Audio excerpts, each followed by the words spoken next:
जय हिंद मेरे प्यारे साथियों। तो आज से हम लोग शुरुआत कर रहे हैं इस साल जो 12th वाले बच्चे जो एग्ज़ाम देने वाले हैं उसके लिए, उन सभी लिए बच्चों के लिए एक हम लोग सेशन लेके आए हैं जिसमें हम लोग पूरी की पूरी ऑब्जेक्टिव की यानी कि वस्तुनिष्ठ प्रश्न की क्लास करेंगे और तैयारी करेंगे। सबसे पहली बात कि इसमें आज का जो मेरा सेशन है वो सेशन हमारा पहला बुक जो 1 से 4 पार्ट तक के वस्तुनिष्ठ प्रश्नों को कवर करेंगे यानी कि देखेंगे, और इसी में से सारे सवालों को पूछा जाता है। वादा करते हैं अगर एक एक प्रश्न आप लोगों ने देख लिया और एक एक प्रश्न आप लोगों ने समझ लिया तो यहाँ से कहीं पर भी आपको एक भी नंबर क्वेश्चन ऑब्जेक्टिव में आपको कटने वाला नहीं है या नहीं कट सकता है। ठीक है, सारे के सारे 50 के 50 नंबर आप अपने इस ऑब्जेक्टिव में कंप्लीट कर लें, क्योंकि ये सेशन पूरे के पूरे 15 चैप्टरों का चलने वाला है। आज पहले बुक के 4 चैप्टरों देखेंगे।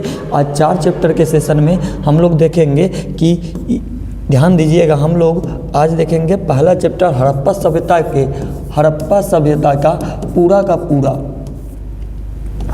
ध्यान रहे कि हड़प्पा सभ्यता का पूरा प्रश्न हम लोग देखेंगे। उसके बाद देखेंगे राजा, किसान और नगर।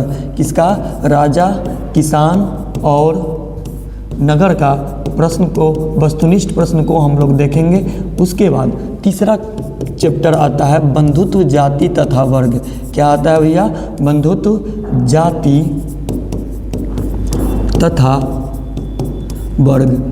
और चौथा आता है आपका विचारक, विश्वास और इमारतें। चौथा आता है विचारक, विश्वास और इमारतें। इस चारों के चारों चैप्टरों का हम लोग क्या देखेंगे? आज वस्तुनिष्ठ प्रश्न देखेंगे यानी कि ऑब्जेक्टिव प्रश्नों को हम लोग देखेंगे जो हमारे एग्जाम में पूछे जा चुका है, पूछा जाएगा और आएगा भी। कह तो दिया शुरुआत में ही आप लोगों को कह रहा हूँ कि यहाँ से एक भी क्वेश्चन ऐसा नहीं होगा जो आपके एग्ज़ाम में नहीं पूछा गया हो और ना पूछा जाएगा। एक एक प्रश्न को, एक एक क्वेश्चन को एक बेहतर ढंग से देखने का प्रयास करेंगे और बेहतर से बेहतर समझने का प्रयास करेंगे। तो आज का सेशन हम लोग का स्टार्ट होता है। ये पूरा का पूरा संपूर्ण इतिहास का वस्तुनिष्ठ प्रश्न है जो 15 का 15 चैप्टर है। स्लाइडों की संख्या देख लीजिए, हमारे पास 204 है। ठीक है, आज 204 स्लाइडों के प्रश्नों को करेंगे। चाहे टाइम जितना लगे, चाहे समय जितना लगे, चाहे जब तक कंप्लीट ना हो तब तक आज की क्लासों को छोड़ेंगे नहीं। तो ध्यान रहे, शुरुआत करते हैं। आज हमारा पहला चैप्टर की बात किए थे तो पहला चैप्टर मेरा क्या है? आपका हड़प्पा सभ्यता यानी कि ईंट, मनके और अस्थियाँ। इनके बारे में हम लोग, इनके इस चैप्टर से कितने वस्तुनिष्ठ प्रश्न आपके एग्जाम में बनते हैं और कितने पूछे जाते हैं, इस पे चर्चा करेंगे आज। ठीक है, उसके बाद एक एक करके सारी चीज़ों को हम लोग देखेंगे और सारी चीज़ों को हम लोग चर्चा करेंगे। चलिए शुरुआत करते हैं आज का सेशन का। अरे भैया,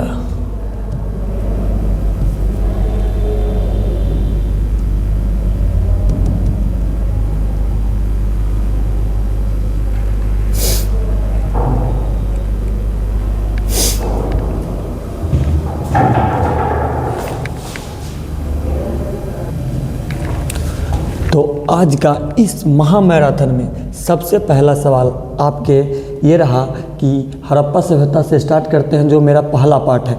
क्या पार्ट है भैया? पहला पार्ट है। तो आपका पहला प्रश्न ये रहा, क्या है कि हड़प्पा सभ्यता की मोहरें किस चीज़ों से बनी थी? ये आपको पता है कि हड़प्पा सभ्यता की जो मोहरें बनी थी, आप लोगों ने पढ़ा है। तो हड़प्पा सभ्यता की जो मोहरें बनी थी, आपके 4 ऑप्शन दिए गए हैं, एक लोहे का, एक तांबे का, एक कांसे का या सेलखड़ी का। तो बात करें हड़प्पा सभ्यता की जो मोहरें बनी थी, ये धात्विक चीज़ है। कौन सी चीज़ है? ये धात्विक चीज़ है। वो पत्थरों से बनाया गया था। किससे बनाया गया था?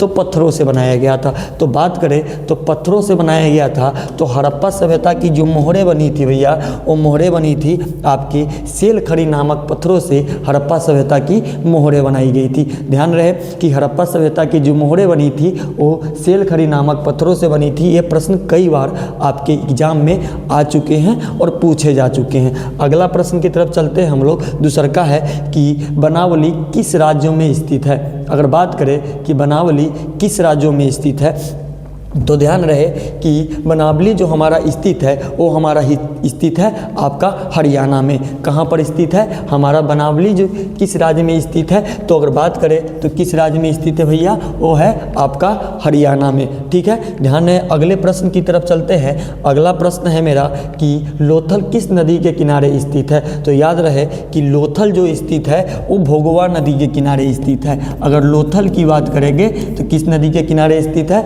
भोगवा नदी के किनारे स्थित है। अगर रावी नदी की बात करेंगे तो हड़प्पा जो स्थित है वो रावी नदी के किनारे आपका स्थित मिलता है। ठीक है, तो ध्यान रहे कि सिंधु नदी के किनारे कौन स्थित है, तो मोहनजोदड़ो सिंधु नदी के किनारे आपका स्थित है। आपके प्रश्न में अगर एग्जाम में आपसे पूछा जाता है कि लोथल किस नदी के किनारे स्थित है, तो याद रखिएगा भोगवा नदी के किनारे आपका लोथल स्थित है और रावी के पास आपका हड़प्पा सभ्यता स्थित है। ये दो प्रश्न आपके एग्जाम में बन जाते हैं। अगर आगे चर्चा करेंगे और आगे बात करते हैं कि अगला क्वेश्चन है कि सिंधु घाटी के निवासियों को किस धातु का ज्ञान नहीं था। तो हम बता दें सिंधु घाटी के सोना का ज्ञान था, क्या कि सोने के कुछ आभूषण हमें दिखाई दिए थे, कोई चीज़ें मिली थी। ठीक है, जब हड़प्पा सभ्यता के आप चैप्टरों को पढ़ेंगे चांदी के बारे में इनको पता था, तो यानी कि सोना और चांदी तो ख़त्म हो गया। तांबा और टीन का मिश्रण था। जिसे हम कांस्ययुगीन सभ्यता कहते हैं, तो ये भी गलत है। तो हड़प्पा सभ्यता को बालेवासी को जिस चीज़ों का ज्ञान नहीं था वो था आपका लोहा का। किसका ज्ञान नहीं था भैया, लोहा का ज्ञान नहीं था हड़प्पा सभ्यता के निवासियों को। ठीक है, ये तीनों के तीनों का ज्ञान था, लेकिन लोहा का आपके हड़प्पा सभ्यता के वासियों को क्या नहीं था, नॉलेज नहीं था, ज्ञान नहीं था। अगर आगे बात करते हैं, अगला प्रश्न है आपका कि हड़प्पा सभ्यता किस युग की सभ्यता है। अगर आपके पूछा जाए एग्जाम में कि हड़प्पा सभ्यता किस युग की सभ्यता है, 2010 में पूछा गया सवाल है, 2014 में पूछा गया सवाल है, 2018 में पूछा गया सवाल है, 2019 में पूछा गया सवाल है, 2021 में पूछा गया सवाल है। तो याद रखिएगा ये मोस्ट इंपॉर्टेंट क्वेश्चन बन जाता है इस साल के एग्जाम में। एक मोस्ट इंपॉर्टेंट क्वेश्चन बन जाता है आपके इस साल के एग्जाम में कि हड़प्पा सभ्यता किस युग की सभ्यता है। पहले बता दें कि हड़प्पा सभ्यता पूर्व पाषाण युग की सभ्यता नहीं है, न नव पाषाण युग की सभ्यता है, न लौह युग की सभ्यता है। लौह युग की इसलिए सभ्यता नहीं है कि हड़प्पा वासियों को लोहा का ज्ञान नहीं था। किसका ज्ञान नहीं था, लोहा का ज्ञान नहीं था। कांस्ययुगीन सभ्यता है। कौन सी सभ्यता भैया, कांस्ययुगीन सभ्यता है। क्योंकि ये कांस्ययुगीन सभ्यता क्यों कहा गया, ये तांबा और टीन के मिश्रण से बनाया गया था कांसा।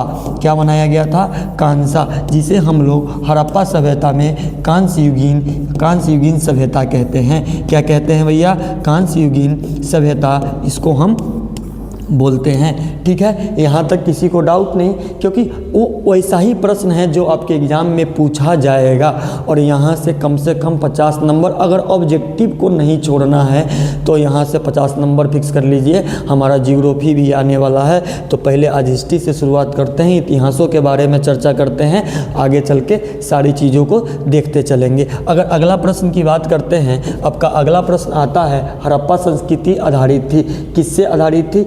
हड़प्पा की जो पूरी सभ्यता थी भैया, हड़प्पा की जो पूरी सभ्यता थी वो किस पे आधारित थी, किस पे आधारित थी, कि व्यापार पे, कृषि पे, पशुपालन पे, शिकार पे। देखिए कृषि था लेकिन इस पे पूरी हड़प्पा सभ्यता आधारित नहीं थी।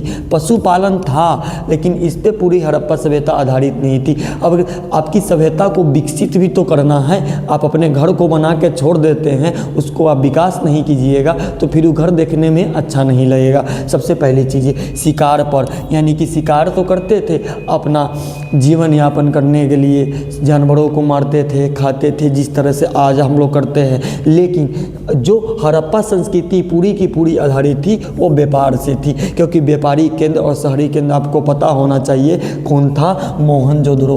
कौन था? मोहनजोदड़ो।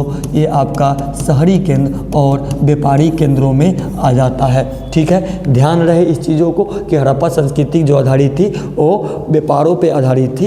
एक एक प्रश्न आपके लिए इम्पोर्टेंट है, एक एक प्रश्न आपके लिए ज़रूरी है, इसीलिए ध्यान रहे ये सारे चीज़ों को अच्छे ढंग से करने का प्रयास करें। हमारे पास 204 स्लाइड है, अभी 9वें स्लाइड पे ही हैं, इसीलिए ठीक है। आगे चलते हैं। अगर अगला प्रश्न की बात करते हैं कि हड़प्पा सभ्यता के लोग उपासना करते थे, किसकी उपासना करते थे? अगर बात करें विष्णु की, वरुण की, मातृदेवी की या इंद्र की, तो बात करेंगे हड़प्पा सभ्यता में विष्णु की बातें नहीं की गई थी, ना वरुण की बातें की गई थी, ना इंद्र की बातें की गई थी। मातृदेवी की उपासना करते थे ये लोग, मातृदेवी की बातें की गई थी। याद रखिएगा, क्योंकि आपके चैप्टरों से प्रश्न को इसी तरह से बनाया जाता है और आपके ऑप्शनों को इसी तरह से डाला जाता है। थोड़ा सा दिमाग लगाना है, क्योंकि हड़प्पा सभ्यता में उपासना की बात होगी तो मातृदेवी की बात होगी, क्योंकि इन सारे देवी देवताओं की बातें नहीं की गई है। ठीक है, आगे आते हैं क्या है कि हड़प्पा सभ्यता का स्वरूप क्या है। हड़प्पा सभ्यता का जो स्वरूप है वो ग्रामीण सभ्यता है, शहरी सभ्यता है, भोजन संग्रहक सभ्यता है या कबीलाई सभ्यता है। अब किस प्रकार की ये सभ्यता है, तो बात करेंगे हड़प्पा सभ्यता का जो रूप था वो ग्रामीण नहीं था। क्या नहीं था? हमारा ग्रामीण सभ्यता नहीं था, न भोजन संग्रहक सभ्यता था, न कबीलाई सभ्यता था। हमारा जो हड़प्पा सभ्यता की जो सभ्यता थी वो शहरी सभ्यता थी। और शहरी केंद्र कौन था? आपको थोड़े देर पहले मैं बताया था, कौन था? मोहनजोदड़ो। कौन था आपका भैया? मोहनजोदड़ो आपका शहरी सभ्यता था। ठीक है, आगे चलते हैं, अगला प्रश्न को चर्चा करते हैं, क्योंकि स्लाइडों की संख्या ज़्यादा है और अपने पास प्रश्न ज़्यादा है, इसीलिए टाइम कम लगाते हुए सारे प्रश्नों को सोल्व करते हैं। हड़प्पा सभ्यता का सबसे बड़ा नगर कौन था? ये प्रश्न आपका 2012 में पूछा गया, 17 में पूछा गया, 21 में पूछा गया, हो सके तो इस बार भी पूछा गया। हड़प्पा सभ्यता का सबसे बड़ा जो नगर था वो नगर था आपका मोहनजोदड़ो। कौन नगर था? मोहनजोदड़ो। स्वाभाविक सी बात है, पूरा शहरी केंद्र यहीं पर स्थित था, तो बड़ा तो होगा ही। क्या होगा? ये बड़ा तो होगा ही। तो सबसे हड़प्पा सभ्यता का सबसे बड़ा जो नगर था वो मोहनजोदड़ो था। कौन था? वो मोहनजोदड़ो था।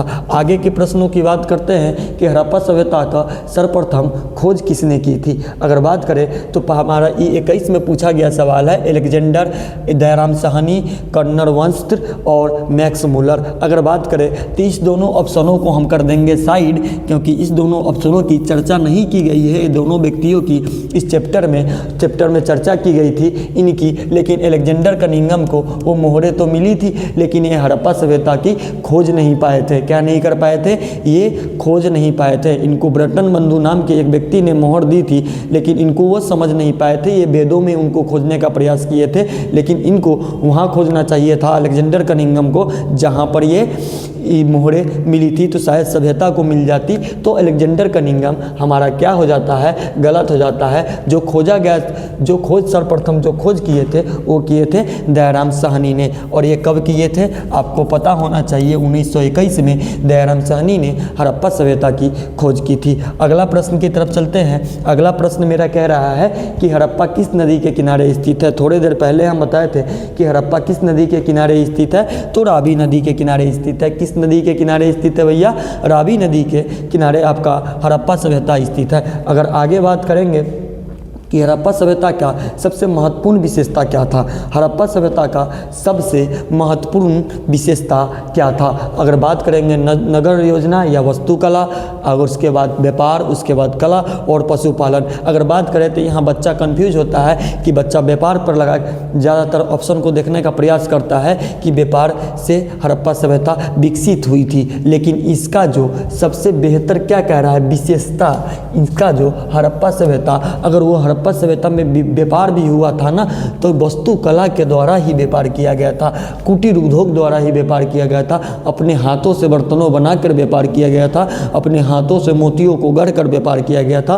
तो याद रखिएगा कि हड़प्पा सभ्यता का सबसे महत्वपूर्ण विशेषता थी नगर योजना और एवं वस्तुकला। अगर आगे चर्चा करेंगे कि हड़प्पा सभ्यता का प्रशासन कैसा था, सबसे पहली बात, हड़प्पा सभ्यता का प्रशासन राजतंत्रात्मक था, ये ऑप्शन गलत हो जाएगा। लोकतंत्रात्मक था, ये ऑप्शन गलत हो जाएगा। गणतांत्रिक था, ये ऑप्शन गलत हो जाएगा, क्योंकि इस तीनों का जिक्र आपको चैप्टरों में नहीं किया गया है। चैप्टरों में किया गया है नगरपालिका का। किसका? हड़प्पा सभ्यता का जो भैया प्रशासन था वो नगरपालिका का था। कैसा था? नगरपालिका जैसा था। अगला प्रश्न की बात करते हैं। देखिए, छोटा छोटा प्रश्न आता है एग्जाम में, बेहतर प्रश्न आता है, और इसी में बच्चे छोटे वाले प्रश्नों में कंफ्यूज होते हैं, लेकिन ध्यान रहे कि कंफ्यूज ना होए। हड़प्पा सभ्यता के पतन के कारण क्या था? विदेशी आक्रमण, पता है आर्यों द्वारा आक्रमण किया गया था, ये आपके बार पता होना चाहिए। प्राकृतिक कारण, ये भी पता है कि बाढ़ आया था, भूकंप हुई थी, प्राकृतिक आपदा आई थी। मानवीय कारण, ठीक है, यानी कि इसमें का जो ऑप्शन होगा आपका तीनों का तीनों सही होगा। तो उपयुक्त सभी इसका ऑप्शन आपका सही हो जाएगा। ठीक है, अगला बात करते हैं। 15 नंबर सवाल है आपका कि हड़प्पा सभ्यता के स्थलों से स्त्री के गर्भ से पौधे निकलता दिखाई देता है। कहाँ पर की बातें की गई है कि हड़प्पा सभ्यता के स्थलों से स्त्री के गर्भ से पौधे निकलता दिखता है। ये बलूचिस्तान में, मोहनजोदड़ो में, हड़प्पा में या आलमगीरपुर में, ये चीज़ बताइए कहाँ पर दिखा गया है। तो स्त्री के गर्भ से पौधे निकलता हुआ दिखता है, वो दिखता है आपको हड़प्पा में। कहाँ दिखता है? हड़प्पा में। वहीं से सारी सभ्यता को पनपी थी। अगला बात करेंगे, सिंधु सभ्यता के स्थलों में सर्वप्रथम किस स्थल का उदय हुआ था? अगर सिंधु सभ्यता के स्थलों में सर्वप्रथम किस स्थलों का, जो सिंधु सभ्यता थी, सिंधु घाटी सभ्यता थी, तो सर्वप्रथम जो खोजा गया स्थल था वो हड़प्पा था। इसको पता है 1921 में खोजा गया था। किनके द्वारा? दयाराम सहनी द्वारा। किनके द्वारा?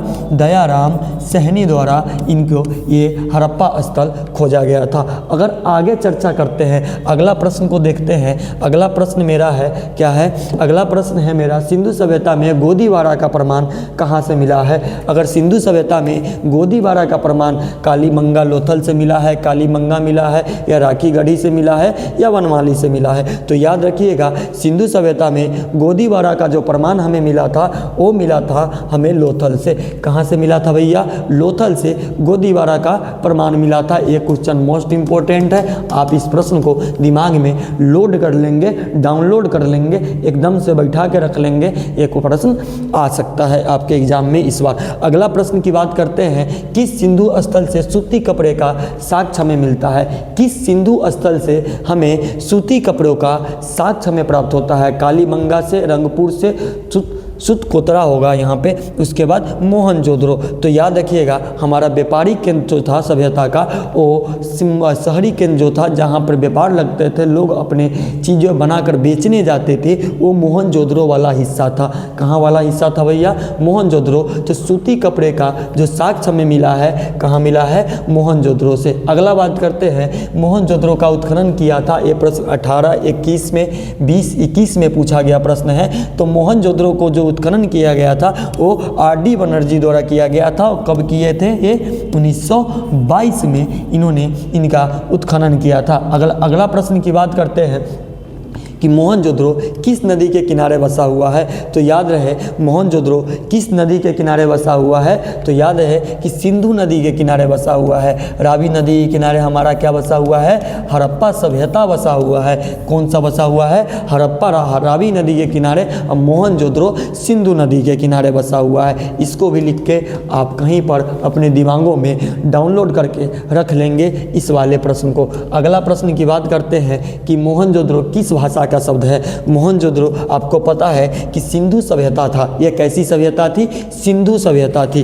कैसी सभ्यता थी भैया? ये सिंधु सभ्यता थी। तो सिंधी भाषा का शब्द है। कैसी भाषा का शब्द है भैया? सिंधी भाषा का शब्द है। Option number B. ये 20 नंबर 2020 में पूछा गया सवाल था। अगला प्रश्न की बात करते हैं कि अगला प्रश्न मेरा क्या है कि लोथल कहाँ स्थित है? ये 16, 18 और 21 में पूछा गया सवाल है कि लोथल कहाँ स्थित है। तो याद रहे रहे कि लोथल जो स्थित है हमारा कहाँ स्थित है, गुजरात में स्थित है। कहाँ स्थित है भैया, गुजरात में ये लोथल स्थित है। ठीक है, अगला बात कि प्राचीन इतिहास का निर्माण किया गया है कैसे, किस प्रकार प्राचीन जो पुराने इतिहासों है उनका निर्माण किया गया है। ऑप्शन पढ़िए, साहित्यिक स्रोतों के आधार पर, यानी कि साहित्य के आधार पर, विदेशी यात्रियों के आधार के विवरण के आधार पर। आपने पढ़ा होगा कि यात्रियों के नज़रिए, उसमें आपने देखा होगा अलवर्नी का नाम सुना होगा, ये सब बहुत, इवन बतूता का नाम सुना होगा। तो ये लोग आए थे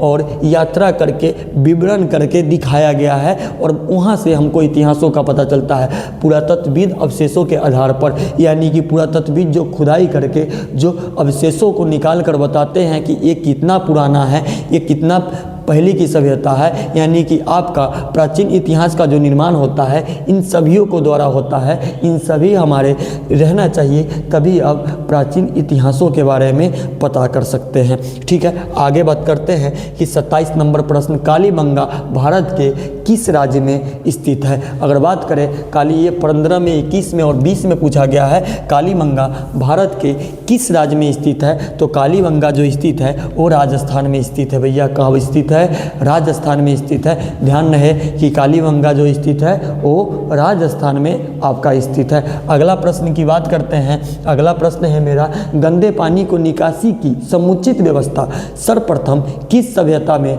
देखने को मिलती है। जो गंदा पानी था उसको निकालने की व्यवस्था सर्वप्रथम किस सभ्यता में देखने को मिलती है, तो ये देखने को मिलती थी सिंधु घाटी सभ्यता में। किस सभ्यता में, सिंधु घाटी सभ्यता में हमें गंदे पानी का कि विशाल स्नान घर भी मिला था। अब स्नान करोगे, नहाओगे तो गंदे पानी कहाँ पे निकालोगे, बाहर की तरफ निकालोगे।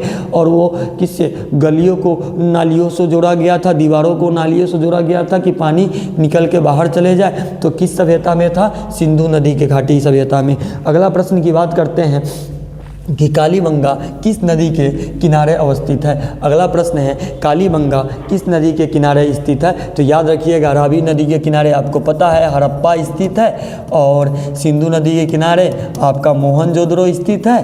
कौन सा स्थित है भैया, मोहनजोदड़ो स्थित है। और सतलज की तो बातें खत्म कीजिए, तो आपका कालीबंगा जो स्थित है सरस्वती और घग्गर नदी के किनारे आपका कौन स्थित है, कालीबंगा किस नदी स्थित है, सतलज, सरस्वती और घग्गर नदी के किनारे। सिंधु सभ्यता का बंदरगाह नगर कौन था, सिंधु सभ्यता का बंदरगाह नगर कौन था, तो याद रखिएगा सिंधु सभ्यता का जो बंदरगाह नगर था वो लोथल था। मोहनजोदड़ो व्यापारिक केंद्र था, ध्यान रहे शहरी केंद्र था। अगला, सिंधु सभ्यता में नृत्य की मूर्तियाँ कहाँ से मिली है। अगर प्रश्न है सिंधु सभ्यता में नृत्य की मूर्तियाँ कहाँ से मिली है, तो नृत्य करते हुए मूर्तियाँ जो खुदाई के समय मिला था ना भैया, वो मिला था मोहनजोदड़ो से। कहाँ से मिला था भैया, मोहनजोदड़ो से हमें दिखाई दिया था। अगला प्रश्न की बात करते हैं, सिंधु सभ्यता का किस देश के साथ व्यापारिक संबंध नहीं था। सिंधु सभ्यता में किस देश के साथ व्यापारिक संबंध नहीं था। मेसोपोटामिया के पास था, मेसोपोटामिया दजला फरात नदी से व्यापार होता था। कहाँ से होता था, दजला फरात नदी से होता था। ईरान से था, अफगानिस्तान से था, एक व्यक्ति से नहीं था, एक देश से नहीं था, सॉरी व्यक्ति बोल दिया, एक देश से नहीं था, वो देश था चीन। कौन था, चीन से इनका व्यापारिक संबंध नहीं था। ठीक है, आगे बात करते हैं, सिंधुवासी के प्रमुख देवता कौन थे। सिंधुवासी के प्रमुख देवता कौन थे, इंद्र की बात तो की गई नहीं है, इसको ऑप्शन को करेंगे गलत। विष्णु की बात की नहीं गई है, इसको ऑप्शन के करेंगे गलत। गणेश जी की बात की नहीं गई है, इनको ऑप्शन को करेंगे गलत। लेकिन इनकी बातें की गई है, पशुपति महादेव की बातें की गई है आपके चैप्टरों में, आपके अध्यायों में। तो कौन सा ऑप्शन सही हो जाएगा भैया, आपका पशुपति महादेव वाला ऑप्शन आपका सही हो जाएगा। अगला प्रश्न की बात करते हैं, सिंधु घाटी सभ्यता का कौन सा स्थल मृतकों का टीले के रूप से जाना जाता है, यानी कि मरा हुआ व्यक्तियों का टीला, जहाँ पर सबसे ज़्यादा लोग दफनाए गए थे, जहाँ पर सबसे ज़्यादा हमको शमशान घाट मिला है, जहाँ पर लोगों को मार कर दफनाया जाता था या मरे हुए व्यक्तियों को दफनाया जाता था, या जो व्यक्ति को सज़ा मिलती थी, उनको टांग दिया जाता था, जो चील कौवे खा ले उसके बाद दफनाया जाए। तो वो जो मृतकों का टीला हम लोग कहते हैं, किनको कहते हैं? मोहनजोदड़ो को कहते हैं। किनको कहते हैं? मोहनजोदड़ो को कहते हैं। अगला प्रश्न, सिंधु घाटी सभ्यता का कौन सा स्थल सिंधु का बाग कहा जाता है? सिंधु घाटी सभ्यता का कौन सा स्थल सिंधु को बाग कहा जाता है? तो वो कहा जाता है किसको? मोहनजोदड़ो को। सिंधु का बाग यानी बाग और बगीचा वाला कहानी है, तो किसे कहेंगे? वो मोहनजोदड़ो को कहेंगे भैया। किसको कहेंगे? मोहनजोदड़ो के। सिंधु सभ्यता में समाज का स्वरूप कैसा था? सिंधु सभ्यता का समाज का स्वरूप कैसा था? वो मातृस्थात्मक था या माता के हिसाब से था? पितृस्थात्मक था, पिता के हिसाब से था, या दोनों था, या दोनों में से कोई नहीं था? तो ध्यान रखिएगा, सिंधु सभ्यता का जो समाज का स्वरूप था भैया, वो था मातृस्थात्मक था। कैसा था? मातृस्थात्मक था। अगला प्रश्न की बात करते हैं कि सिंधु घाटी सभ्यता किसके समकालीन नहीं मानी जाती है? सिंधु घाटी जो सभ्यता थी वो किसके समकालीन नहीं मानी जाती? देखिए, मिश्रित सभ्यता के समकालीन मानी जाती है, ये हो जाएगा गलत। मेसोपोटामिया की सभ्यता के मानी जाती है, ये भी हो जाएगा गलत, क्योंकि मेसोपोटामिया से ये लोग व्यापार करते थे दजला और फरात नदी के सहायता से। क्रीट की सभ्यता मानी जाती है, चीन की सभ्यता नहीं मानी जाती है। कौन सी सभ्यता नहीं मानी जाती है? चीन की सभ्यता नहीं मानी जाती है। अगला प्रश्न की बात करते हैं, सिंधु सभ्यता का क्षेत्रफल किस आकार का है? आयताकार है, वर्गाकार है, वृत्ताकार है, या त्रिभुजा आकार है? यह प्रश्न कई बार बन जाता है। तो सिंधु सभ्यता का जो क्षेत्रफल का आकार है ना भैया, वो है त्रिभुजा आकार। कैसा है? इस प्रकार का आकार है। किस प्रकार का आकार है? इस प्रकार का आकार है आपका। वो कैसा है? त्रिभुजा आकार है। ठीक है, सिंधु सभ्यता का क्षेत्रफल का जो आकार है वो त्रिभुजा आकार है। अगला प्रश्न की बात करते हैं कि किस सिंधु स्थल में महिलाओं और पुरुष को एक साथ दफनाया गया है? सिंधु के किस स्थल में महिलाओं और पुरुष को एक साथ दफनाया गया है? तो वो दफनाया गया था राखी गढ़ी में। कहाँ पर दफनाया गया था भैया? राखी गढ़ी में सिंधु स्थल को और महिलाओं और पुरुष को एक साथ दफनाया गया था। अगला प्रश्न की बात करते हैं कि सिंधु घाटी सभ्यता में विशाल स्नानघर का अवशेष कहाँ से प्राप्त हुआ? नॉर्मल सा क्वेश्चन, सबसे ज़्यादा पूछे जाने वाला क्वेश्चन और सबसे इम्पोर्टेंट क्वेश्चन कि सिंधु सभ्यता घाटी में सबसे ज़्यादा विशाल स्नानघर कहाँ प्राप्त हुआ है? 2010 में, 13 में, 15 में, 16 में, 17 में, 21 में, 25 में, 23 में, अब इस बार 26 में। कहाँ पर मिला है?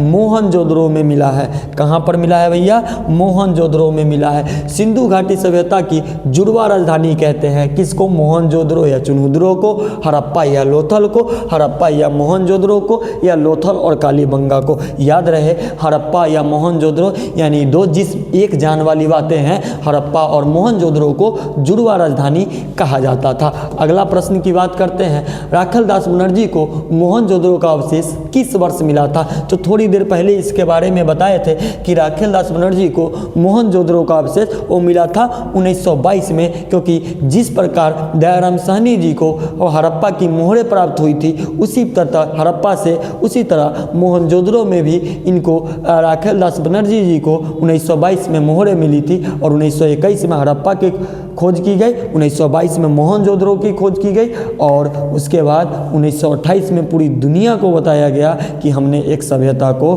खोज कर ली है। ठीक है, चलिए अगला प्रश्न की बात करते हैं कि हाल से जुते गए खेत के साक्ष्य हो जाएगा। यहाँ कुछ मिसप्रिंट हो जाता है, कभी कभी बनाते समय प्रश्नों की संख्या ज़्यादा होती है तो मिसप्रिंट होना अनिवार्य हो जाता है, टाइपिंग में कभी कभी प्रॉब्लम हो जाती है। तो ध्यान रहे, ये हाल से जुते हुए खेत का साक्ष्य हमें कहाँ मिला है? तो हाल से जुते हुए खेत का जो हमें साक्ष्य मिला है भैया, वो कालीबंगा में मिला है। जब भी इस वीडियो को जो भी देखेंगे, जो बच्चा इसको देखेंगे, पहले अपने से प्रश्नों को सोल्व करने का प्रयास करेंगे, हल करने का प्रयास करेंगे, उसके बाद हमारे आंसरों को देखेंगे।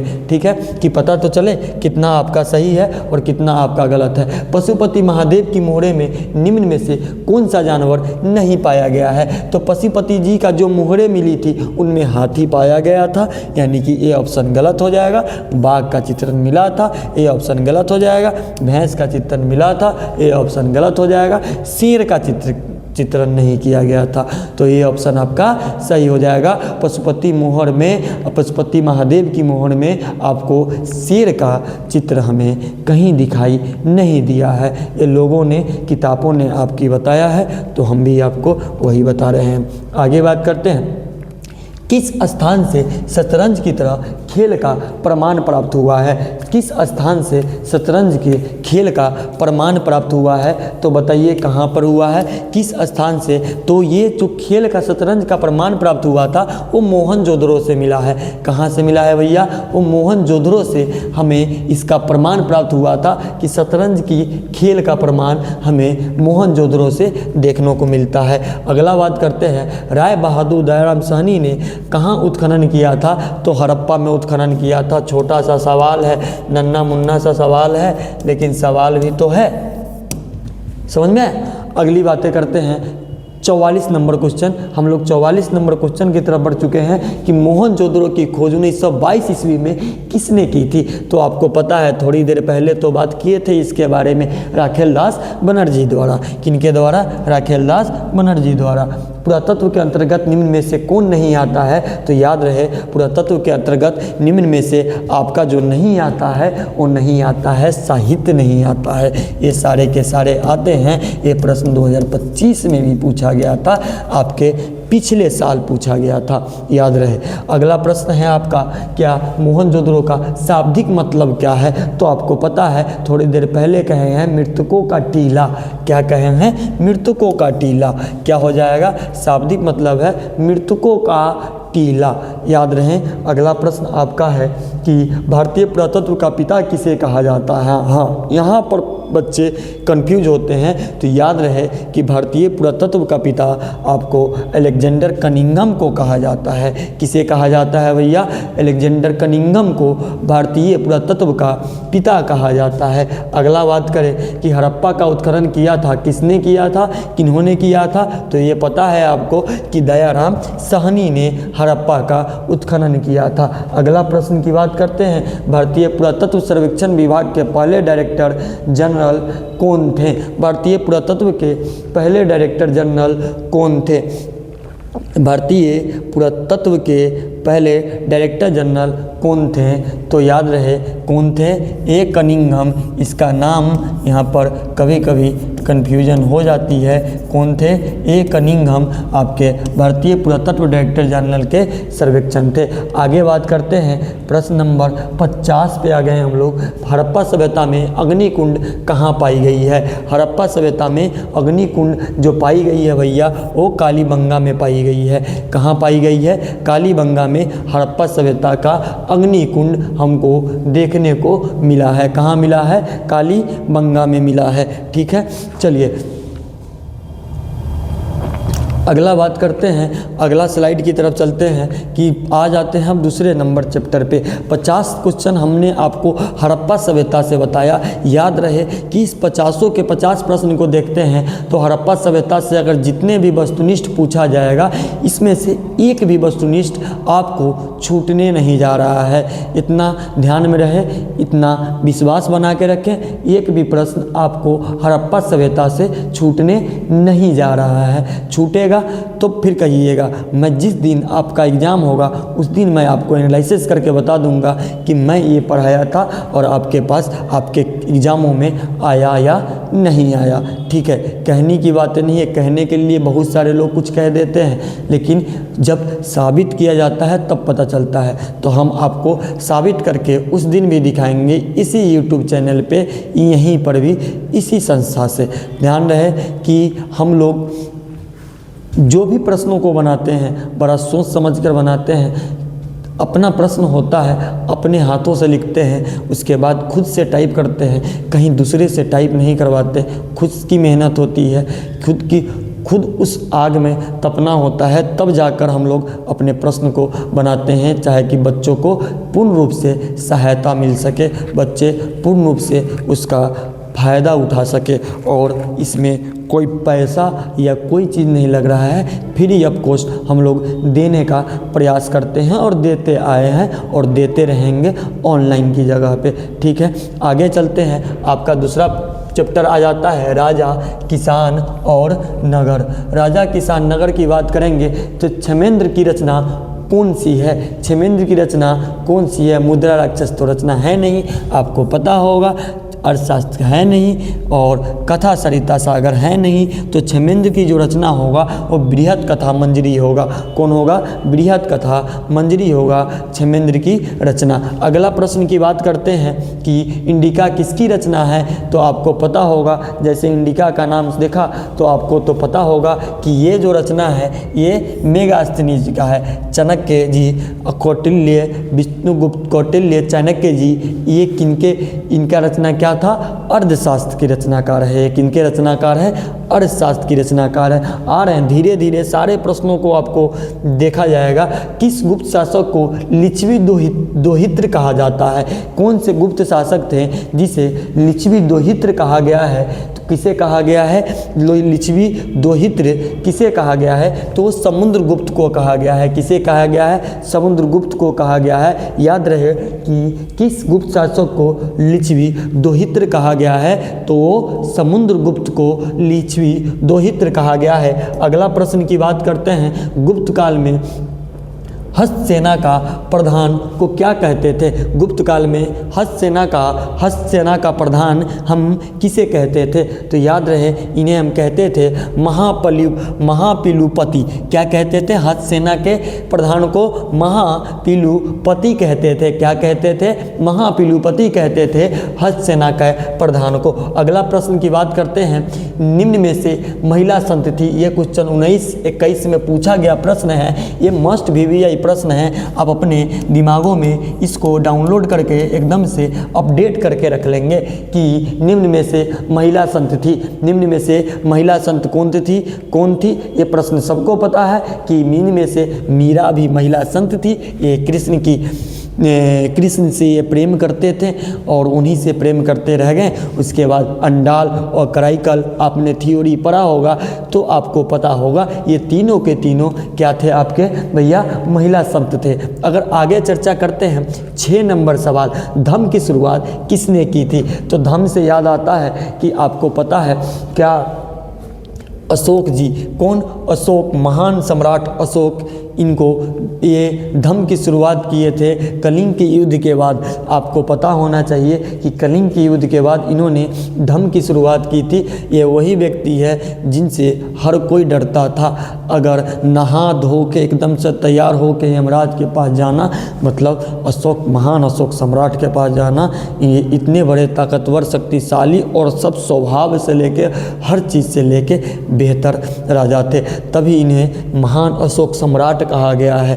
कह तो दिया नहा धो के एकदम से तैयार हो के मौत के पास जाना, तो एक बार इनके पास जाना इनको दुश्मनों को, ठीक है, सिर्फ दुश्मनों के लिए। अगला प्रश्न है, समुद्रगुप्त की तुलना किस यूरोपीय शासक से की जाती है? समुद्रगुप्त की तुलना किस यूरोपीय शासक से की जाती है? तो वो की जाती है नेपोलियन से। किससे की जाती है? नेपोलियन से। 2020 का और 2021 का पूछा गया क्वेश्चन है कि समुद्रगुप्त की तुलना किस यूरोपीय शासक से की जाती है? वो किया जाता है नेपोलियन से। अगला प्रश्न है कि मौर्य वंश का संस्थापक कौन था? मौर्य वंश का संस्थापक कौन था? ये प्रश्न बड़ा इंपॉर्टेंट प्रश्न आ जाता है आपके एग्जाम में कि मौर्य वंश का संस्थापक कौन था। तो आप आंख बंद करके, आपको पता है कि चंद्रगुप्त मौर्य वंश का संस्थापक था। धनानंद को मारने के बाद मौर्य वंश की नींव रखने वाले चंद्रगुप्त मौर्य थे। इनका संस्थापक मौर्य वंश का चंद्रगुप्त मौर्य जी थे। अगला है, चंद्रगुप्त मौर्य जी का मृत्यु कहाँ हुई थी? तो याद रहे चंद्रगुप्त मौर्य जी का मृत्यु हुआ था वो सरमन बेलगोला में हुआ था। कहाँ हुआ था? सरमन बेलगोला में चंद्रगुप्त जी का मृत्यु हुआ था। याद रहे, क्योंकि ये प्रश्न आपके लिए मोस्ट VVI प्रश्न है। इस प्रश्नों को भी आप अपने दिमागों में डाउनलोड करके बैठा लेंगे। अगला बात करते हैं अगले प्रश्न का। अगला प्रश्न है आपका, चंद्रगुप्त मौर्य किस धर्म को मानने वाले थे? चंद्रगुप्त मौर्य जो थे वो किस धर्म को मानने वाले थे? तो चंद्रगुप्त जी जो धर्म को मानने वाले थे वो धर्म था आपका जैन धर्म को मानने वाले थे। कौन से धर्म को मानने वाले थे भैया? वो जैन धर्म को मानने वाले थे चंद्रगुप्त मौर्य। ठीक है, अगली बात करते हैं कि मौर्य वंश का अंतिम राजा कौन था। ये प्रश्न आपके एग्जाम में कई बार बना हुआ है कि मौर्य वंश का अंतिम राजा कौन था। तो याद रहे, बहुत सारे बच्चे अशोक पे चले जाते हैं, लेकिन ये अंतिम राजा नहीं थे, बृहदर्थ ये क्या थे? अंतिम राजा थे। मौर्य वंश का अंतिम राजा कौन थे? तो बृहदर्थ मौर्य वंश का अंतिम राजा थे। अगला प्रश्न की बात करते हैं कि मौर्यकालीन टकसाल का प्रधान कौन था। मौर्यकालीन टकसाल का प्रधान कौन था? याद रहे कि मौर्यकालीन टकसाल का प्रधान था और लवना अध्यक्ष था। कौन था? लवना अध्यक्ष था। ये प्रश्न भी अब अपने दिमाग में डाउनलोड कर लेंगे और बैठा लेंगे। जो जो प्रश्न को मैंने कह रहा हूँ ना कि डाउनलोड करके एकदम से दिमाग में बैठा लेना है, तो उसको बैठा लेना है भैया, क्योंकि वो प्रश्न आ सकता है। अगला प्रश्न की बात करते हैं, मौर्य वंश की राजधानी कहाँ थी? मौर्य वंश की राजधानी कहाँ थी? बड़ा सा आसान सा सवाल है। मौर्य वंश की जो राजधानी थी भैया वो था पाटलिपुत्र। कहाँ था? वो था पाटलिपुत्र था मौर्य वंश की राजधानी। अगला प्रश्न की बात करते हैं, मौर्यकालीन कलिंग राजा कहाँ स्थित था? मौर्यकालीन कलिंग राजा कहाँ स्थित था? तो मौर्यकालीन कलिंग राजा जो स्थित था भैया वो था गुजरात में। वो कहाँ स्थित थे? वो थे गुजरात में स्थित थे। इस प्रश्न को ध्यान में रखेंगे। अगला प्रश्न है आपका, मौर्य प्रशासन में समाहर्ता कौन था? केंद्रीय मंत्री थे। समाहर्ता कौन था? या राजकीय कर संग्रहक अधिकारी थे, या मुख्य न्यायाधीश थे, या अंतःपुर का रक्षक थे? कौन थे इनका समाहर्ता? इतना ध्यान रहे तो समाहर्ता वो थे राजकीय कर संग्रह अधिकारी को समाहर्ता कहा जाता है। क्या कहा जाता है? राजकीय कर संग्रह अधिकारी को समाहर्ता कहा जाता है। अगला प्रश्न की बात करते हैं, मौर्य काल में ब्रह्मदेव क्या था? ब्रह्मदेव क्या था? मौर्य काल में ब्रह्मदेव क्या था? तो याद रहे कि मौर्य काल में बृहदेव जो था वो पशुधन था, धन दान था, भूमि दान था, गृह दान था। तो बृहदेव जो था वो भूमि दान था। क्या था? वो भूमि दान था। अगला प्रश्न की बात करते हैं कि अशोक का व्यक्तिगत धर्म क्या था? अशोक, महान अशोक सम्राट जी का व्यक्तिगत धर्म क्या था? तो वो बौद्ध धर्म था। व्यक्तिगत धर्म इनका क्या था? अशोक सम्राट जी का वो बौद्ध धर्म था। ठीक है, क्या था भैया? बौद्ध धर्म इनका व्यक्तिगत क्या था? आपका धर्म था। अगला प्रश्न की बात करते हैं कि अशोक ने महेंद्र और संघमित्रा को धर्म प्रचार के लिए किस देश में भेजा था? अशोक जी ने महेंद्र और संघमित्रा को अपने धर्म की प्रचार के लिए किस देश में ये भेजे थे? तो किस देश में भेजे थे? तो याद रहे श्रीलंका, सिंहल द्वीप श्रीलंका में भेजे थे। कहाँ भेजे थे? सिंहल द्वीप श्रीलंका में धर्म के प्रचार के लिए महेंद्र जी को और संघमित्र जी को, दोनों को ये भेजे थे। अगला बात करते हैं, अशोक किस वंश का शासक था? तो अशोक जी किस वंश के शासक थे? तो आपको पता है वो मौर्य वंश का शासक था। अगर नंद वंश की बात की जाए तो धनानंद की बात कहिएगा। धनानंद के मारकर इन्होंने, चंद्रगुप्त मौर्य ने मौर्य वंश की नींव रखी थी। क्या रखी थी? नींव रखी थी। ये प्रश्न कई बार पूछा गया है, आपके सामने है, तो इस प्रश्न को भी दिमाग में थोड़ा सा डाउनलोड कर लीजिएगा और थोड़ा सा डाउनलोड करके अब अपने दिमागों में रख लीजिएगा। अगले प्रश्न की बात करते हैं कि अशोक कौन से बौद्ध भिक्षु के प्रभाव में आकर बौद्ध धर्म का समर्थक बन गया? अशोक जी कौन से बौद्ध भिक्षु के प्रभाव में आकर बौद्ध धर्म का समर्थक बन गए थे? इनके बारे में बताइए। तो उपगुप्त के प्रभाव से ये बौद्ध धर्म के क्या बन गए थे भैया? समर्थक बन गए थे। क्या बन गए थे? समर्थक बन गए थे। अगला प्रश्न, राजगिरी को नरवधु का नाम था। राजगिरी का नगरवधु का नाम था। क्या नाम था भैया? भैया नगरवधु का नाम? सालवती। क्या नाम था? सालवती नाम था नगरवधु का। क्या नाम था? सालवती। अगला प्रश्न कि किसने लिखा वास्तविक सुकर्म वह है जिससे प्रजा सुखी तथा प्रसन्न हो? किनका कथन है कि वास्तविक सुकर्म वह है जिससे प्रजा सुखी तथा क्या हो? प्रसन्न हो। क्या हो? सुखी तथा प्रसन्न हो। तो ये ऐसा इतना बेहतर शब्द और इतनी अच्छी शब्द आपको बता दें तो ये क्या है? कौटिल्य चाणक्य। क्या है? कौटिल्य, विष्णुगुप्त कौटिल्य चाणक्य जी का कथन है कि वास्तविक सुकर्म वह होता है कि जिससे प्रजा सुखी और प्रसन्न हो। ठीक है, जो आपका वास्तविक जो कर्म है ना, उसमें क्या है कि अगर आप किसी चीज़ का उत्तराधिकारी है ना, तो आपकी प्रजा सुखी और संपन्न हो, तभी वो आपका अच्छा कर्म माना जाता है, कर्म माना जाता है। ध्यान रहे। अगले प्रश्नों को आगे देखिएगा। हम लोग चंद्रगुप्त मौर्य का काल में कलिंग की राजधानी थी। चंद्रगुप्त मौर्य की काल में कलिंग की राजधानी क्या था? तोसाली था। कलिंग की राजधानी चंद्रगुप्त मौर्य जी के काल में था, वो कहाँ था? तोसाली था। अगली प्रश्न की बात करते हैं। अगला प्रश्न है मेरा, आर्यभट्ट कहाँ का वासी था? आर्यभट्ट कहाँ का वासी था? तो आर्यभट्ट जो वासी थे वो पटना के थे। कहाँ के थे? पटना के वासी थे। आर्यभट्ट जो वासी थे वो पटना के वासी थे। अगला प्रश्न की बात करते हैं। द्वितीय नगरीकरण के नगरों को क्या कहा जाता है? द्वितीय नगरीकरण के नगरों को हम क्या कहते हैं? द्वितीय नगरीकरण को नगरों को हम क्या कहते हैं? तो द्वितीय नगरीकरण के नगरों को हम लोग लौह युगीन नगर कहते हैं। क्या नगर कहते हैं? लौह युगीन नगर कहते हैं। कांस्य युगीन नगर याद रहिएगा, हड़प्पा सभ्यता वाली बातें हो गई इसमें। अब बात करते हैं, भारत का प्राचीनतम ज्ञात अभिलेख कौन है? भारत का प्राचीनतम ज्ञात अभिलेख कौन है? तो याद रखें, बोगजा कोई का अभिलेख। प्राचीनतम ज्ञात अभिलेख जो था ना, वो कौन था? बोगजा कोई का अभिलेख हमारा प्राचीनतम ज्ञात अभिलेख था। अगला बात करते हैं, मेगास्थनीज किस यूनानी शासक के राजदूत के रूप में पाटलिपुत्र आया था? मेगास्थनीज किस यूनानी शासक के राजदूत के रूप में कहाँ आया था भैया? पाटलिपुत्र आया था। तो वो कौन थे? उनका नाम क्या था? उनका नाम था सेलूकस। क्या नाम था भैया? सेलूकस था। जो मेगास्थनीज के, क्या प्रश्न था आपका, मेगास्थनीज किस यूनानी शासक के राजदूत के रूप में आपको पाटलिपुत्र आया था? तो सेलूकस के यूनानी राजदूत के रूप में ये कहाँ आए थे? ये पाटलिपुत्र पधारे थे। अगला प्रश्न की बात करते हैं, कलिंग युद्ध का वर्णन किस अभिलेख में मिलता है? तो कलिंग युद्ध का वर्णन, बड़ा सा आसान सा सवाल और बड़ा सा अच्छा सवाल और बड़ा सा इम्पोर्टेंट सवाल, 13वां शिलालेख में मिलता है। इसे भी आप अपने दिमाग में डाउनलोड करके बैठा लेंगे।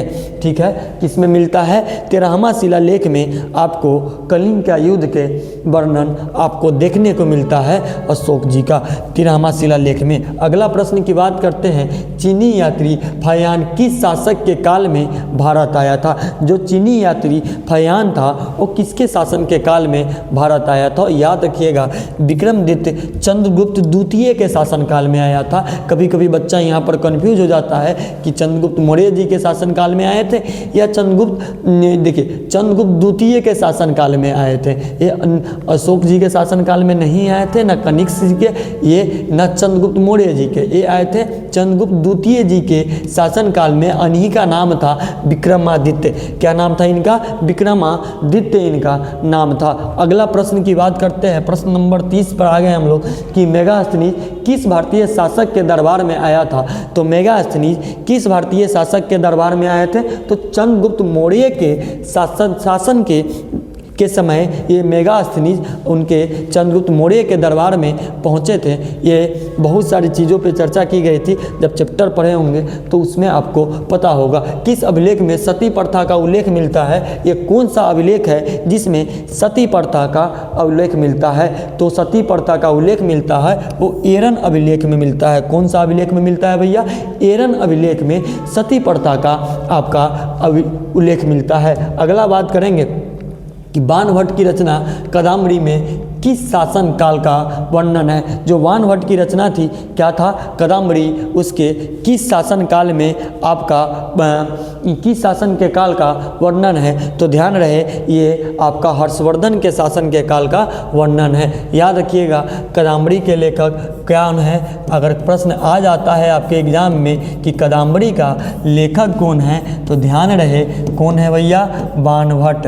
कौन है, वानभट्ट आपके कादम्बरी के लेखक है। और इसी कादम्बरी में हर्षवर्धन जी का, किनका, हर्षवर्धन जी का आपके कालों का वर्णन किया गया है, शासन का वर्णन किया गया है। ध्यान रखें कादम्बरी का लेखक कौन है, तो वानभट्ट जी हैं। अगले प्रश्न की बात करते हैं कि गुप्त संवत कब और किसके द्वारा शुरू किया गया था। गुप्त संवत कब और किसके द्वारा शुरू किया गया था। तो गुप्त संवत जो शुरू किए गए थे वो चंद्रगुप्त प्रथम के द्वारा शुरू किए गए थे और शुरू किए गए थे 1920 से 1920 में ये गुप्त संवत को शुरू किया गया था चंद्रगुप्त प्रथम के द्वारा। ठीक है, अगला प्रश्न की बात करते हैं, पंचतंत्र की रचना किसने की थी। पंचतंत्र की रचना किसने की थी, इस प्रश्नों का जवाब दीजिएगा। तो पंचतंत्र की जो रचना किए थे ना, वो किए थे विष्णु शर्मा। कौन किए थे, विष्णु शर्मा जी ने पंचतंत्र की रचना किए थे। अगला प्रश्न की बात करते हैं। हम पहले बता दें आपको कि जितने भी प्रश्न हम आपके लिए लेकर आए हैं, जितने भी प्रश्न हैं वो आपके एग्जाम में पूछा जाएगा। पूछे जाने वाले सवालों में से सारा का सारा सवाल है। अगर यहाँ से कहीं अलग पूछ दे तो फिर आप आके कहिएगा कि कुछ अलग पूछा है। आपका मैं वादा करता हूँ कि जिस दिन आपका एग्ज़ाम होगा हिस्ट्री का पेपर का, मैं जितनी चीज़ों को पढ़ाया हूँ, जितनी चीज़ों को मैं बता रहा हूँ, उससे बाहर आपका नहीं पूछा जाएगा और उससे बाहर आएगा भी नहीं। आज 4 चैप्टर का कहानी है, कल 5 से ज़्यादा चैप्टर का होगा, 15 चैप्टर का होगा, 15 का 15 चैप्टर का ऑब्जेक्टिव यहीं से कंप्लीट करके जाएंगे। एकदम से एग्ज़ाम में बेहतर रिजल्ट लेकर आएंगे। ठीक है, अगला बात करते हैं, प्राचीन नालंदा विश्वविद्यालय के संस्थापक कौन थे। जो नालंदा विश्वविद्यालय था हमारा, आज भी है, उनका खंडहर आज भी है।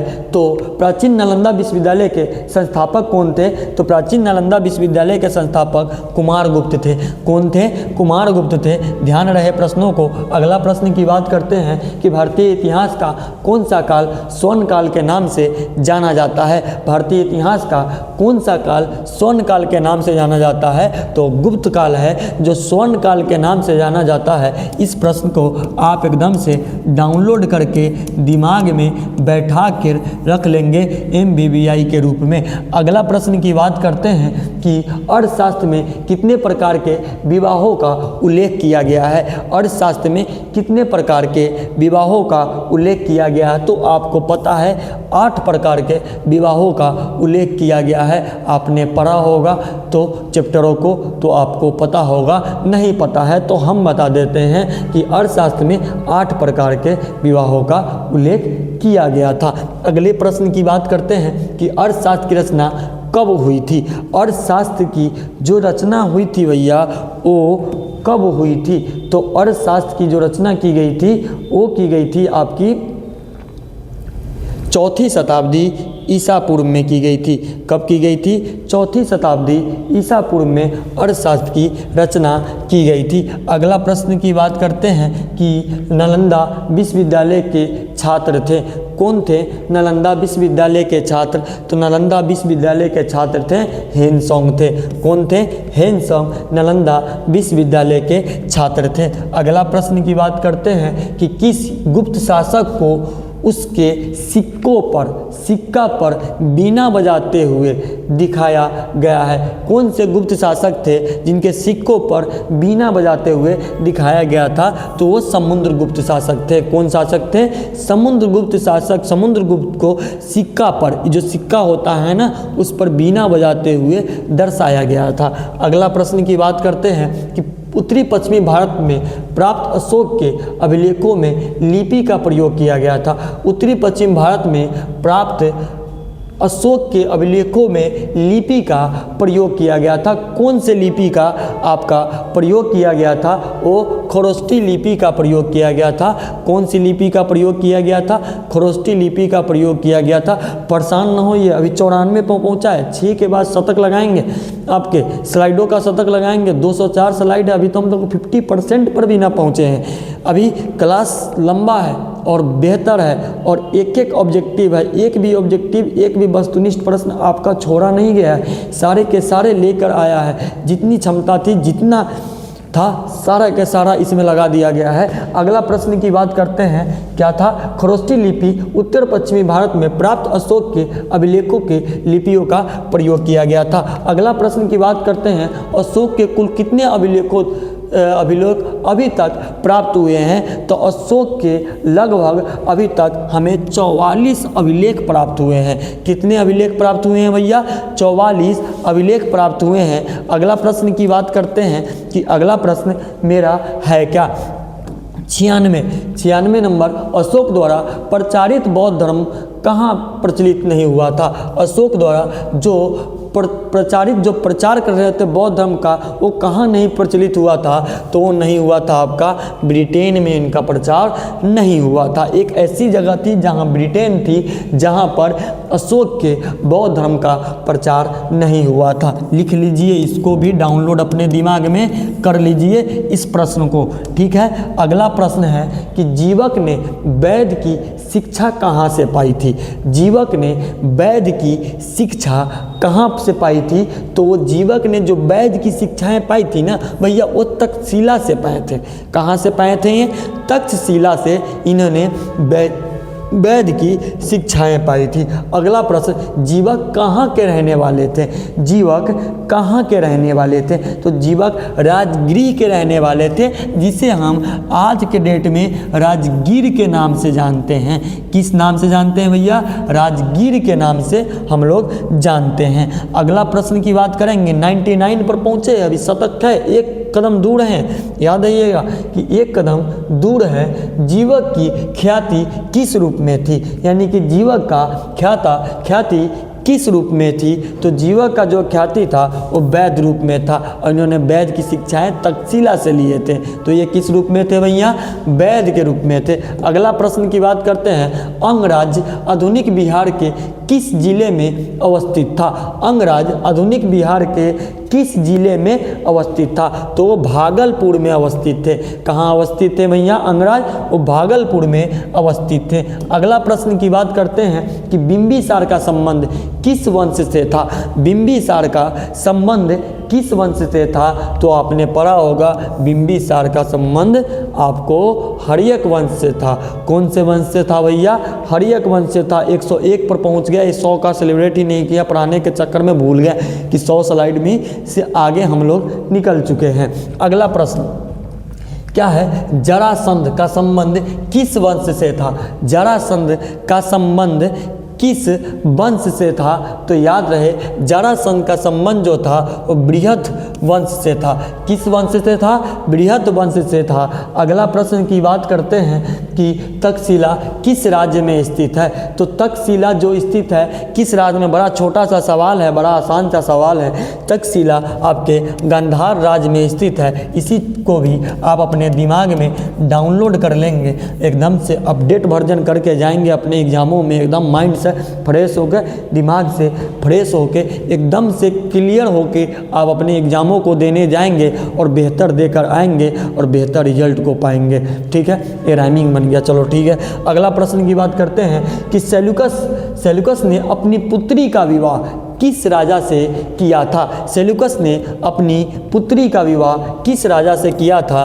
तो वो थे चंद्रगुप्त मौर्य जी। इन्होंने सेल्यूकस की पुत्री से शादी की थी। अगला प्रश्न की बात करते हैं कि अगला प्रश्न है धर्म विजय का उल्लेख अशोक के किस शिलालेख में है? कि धर्म विजय का उल्लेख अशोक के 13वें शिलालेख में है। बड़ा इंपॉर्टेंट शिलालेख है, इनसे 13वां शिलालेख से कई प्रश्न पूछे जाते हैं। ध्यान रहे कि आपके 13वें शिलालेख में धर्म विजय का इन्होंने उल्लेख किया था अशोक ने। ठीक है, अगला प्रश्न की बात करते हैं कालिदास किसके समकालीन थे? कालिदास जो थे वो किनके समकालीन थे? तो कालिदास जो समकालीन थे वो चंद्रगुप्त द्वितीय के।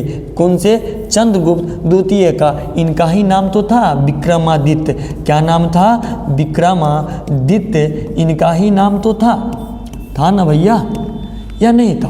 था, ठीक है। कौन था? विक्रमादित्य इनका नाम था, चंद्रगुप्त द्वितीय का। अगला प्रश्न, भारत का नेपोलियन किस शासक को कहा जाता है? बड़ा ही इम्पोर्टेंट सा सवाल है कि भारत के नेपोलियन किस शासक को कहा जाता है? तो किसे कहा जाता है? समुद्रगुप्त को भारत का नेपोलियन कहा जाता है। इसे भी आप अपने दिमागों में डाउनलोड कर लेंगे, इसे भी आप अपने दिमागों में बैठा लेंगे। अगली प्रश्न की बात करते हैं, प्रश्न नंबर 55, मगध की प्राचीन राजधानी कहाँ थी? मगध की प्राचीन जो राजधानी थी कहाँ थी? बड़ा सा आसान सा सवाल है। वो प्राचीन राजधानी राजगिरी था, जिसे हम आज के डेट में राजगीर के नाम से जानते हैं और इसे हम राजगीर के नाम से पहचानते हैं। हमारा बिहार शुरू से ही धरोहर रहा है, एकदम से इतिहासों में नाम रहा है, अलग अलग राजाओं का नाम रहा है और बेहतर सबसे समृद्ध रहा है।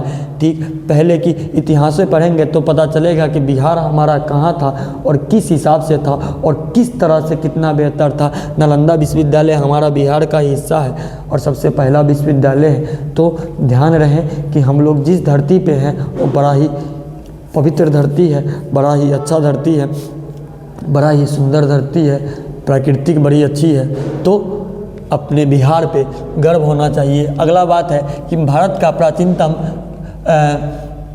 राजवंश कौन था? यहाँ पर हो जाएगा भैया राजवंश हो जाएगा, कभी कभी सवालों में लिखने में मिस्टेक हो जाती है, इसके लिए क्षमा। मगध का प्राचीनतम राजवंश कौन है? तो मगध का जो प्राचीनतम राजवंश था वो था हर्यक वंश था।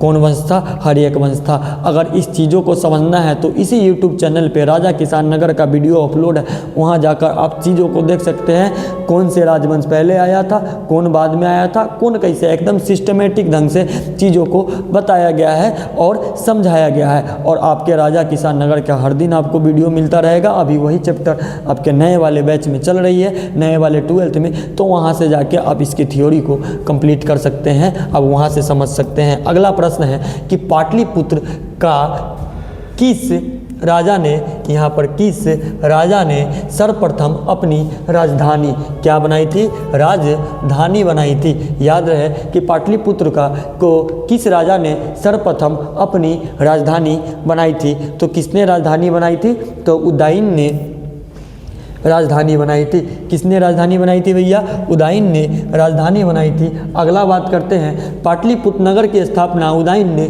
किस नदी के संगम पर की थी? पाटलिपुत्र नगर की स्थापना उदयन ने किस नदी के संगम पर की थी? तो किस नदी के संगम पर की थी? तो वो किए थे गंगा, सोन, पुनपुन, यानी कि तीनों नदी के संगम पर किए थे। इन्होंने क्या किए थे? पाटलिपुत्र नगर की स्थापना किए थे। अगला प्रश्न की बात करते हैं, रथमुलस नामक आक्रामक यंत्र का प्रयोग किस जनपद की सबसे पहले किया गया था? रथमुलस नामक आक्रमण यंत्र का प्रयोग किस जनपद में सबसे पहले किया गया था? तो किस जनपद में सबसे पहले किया गया था? वो किया गया था मगध में किया गया था। कब किया गया था भैया? मगध में सबसे पहले किया गया था। अगले प्रश्न की बात करते हैं हम लोग, ताम्रलिप्त बंदरगाह अवस्थित था। ताम्रलिप्त बंदरगाह कहाँ पर अवस्थित था? तो ताम्रलिप्त जो बंदरगाह अवस्थित था वो बंगाल में था। कहाँ पे था? बंगाल में अवस्थित था। अगला प्रश्न की बात करते हैं, प्रश्न संख्या स्लाइड नंबर 114 पर पहुँचे हैं, अभी बहुत सारा स्लाइड बाकी है, परेशान ना होइए। इलाहाबाद प्रशस्ति का लेखक कौन है? यह प्रश्न 13 में पूछा गया है, 15 में पूछा गया है, 17 में पूछा गया है, 20 में पूछा गया है और 21 में पूछा गया है कि इलाहाबाद प्रशस्ति का लेखक कौन है? तो इलाहाबाद प्रशस्ति का लेखक जो है वो है हरिसेन है। कौन है? हरिसेन है। इस प्रश्न को अपने दिमाग में डाउनलोड करके रख लेंगे, एकदम से अपडेट करके रख लेंगे। अगला प्रश्न है, चाणक्य भारत के किस शिक्षण संस्थान में अध्ययन किए थे? चाणक्य जी भारत के किस शिक्षण संस्थान में अध्ययन किए थे? तो वो तक्षशिला विश्वविद्यालय में अध्ययन किए थे। किस विश्वविद्यालय में भैया? तक्षशिला विश्वविद्यालय में चाणक्य जी अपनी पढ़ाई को पूरा किए थे, यानी कि अध्ययन किए थे। अगला प्रश्न है कि प्राचीन भारत में आनंदपुरी विश्वविद्यालय कहाँ स्थित था? प्राचीन भारत में उदंतपुरी विश्वविद्यालय कहाँ स्थित था? कहाँ स्थित था?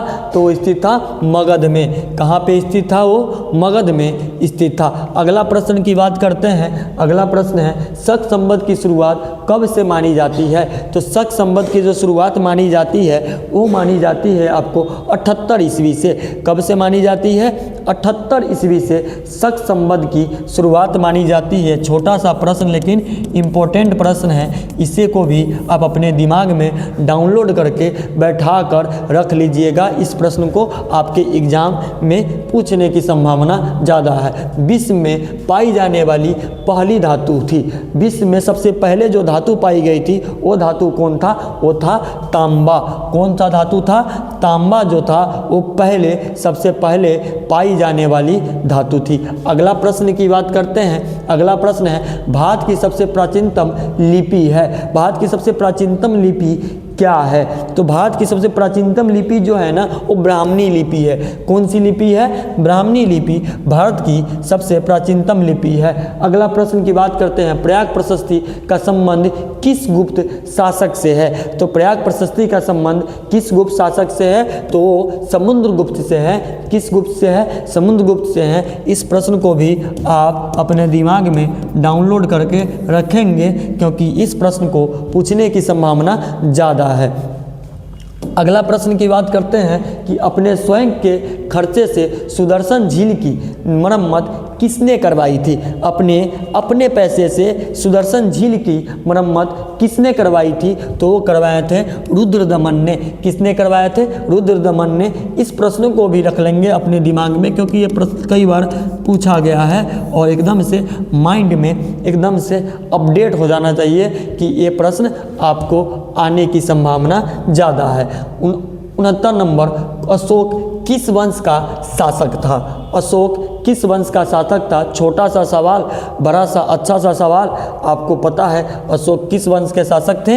ये अशोक महान सम्राट अशोक मौर्य वंश के शासक थे। कौन से वंश के शासक थे? मौर्य वंश के शासक थे। अगला प्रश्न की बात करते हैं।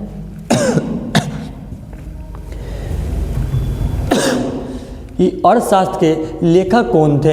ये क्वेश्चन कई बार पूछा गया है। तो अर्थशास्त्र के लेखक थे कौटिल्य चाणक्य। याद है इनका पूरा नाम विष्णुगुप्त। क्या है? विष्णुगुप्त कौटिल्य।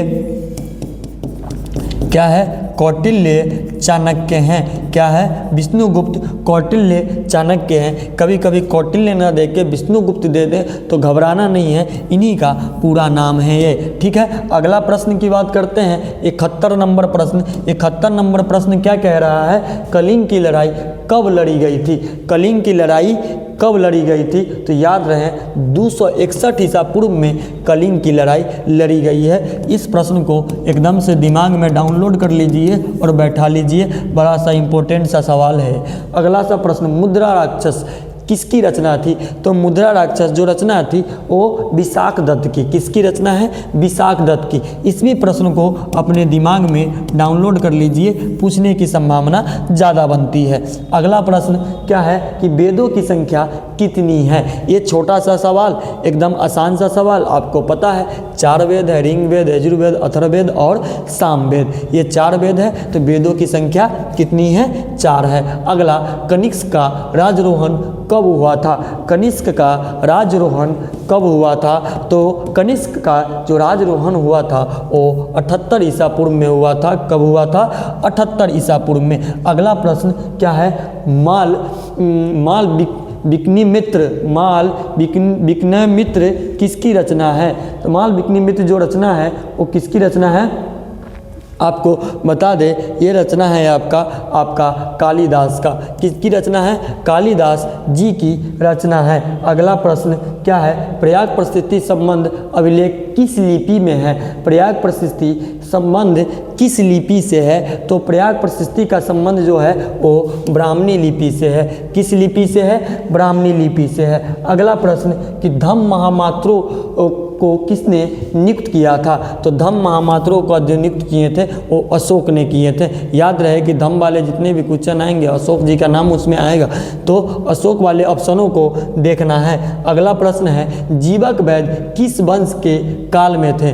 जीवक वैद्य किस वंश के काल में थे? तो जीवक वैद्य जो थे वो आपको हर्यक वंश के काल में थे। किस वंश के काल में थे? हर्यक वंश के काल में थे। अभी तक हमने 131 स्लाइडों का क्वेश्चनों को कंप्लीट किया है। अभी इसके बाद आपका पार्ट नंबर 3 शुरू होता है, आपका चैप्टर नंबर 3, इसके बाद चौथा, उसके बाद आपका क्लास का ख़त्म।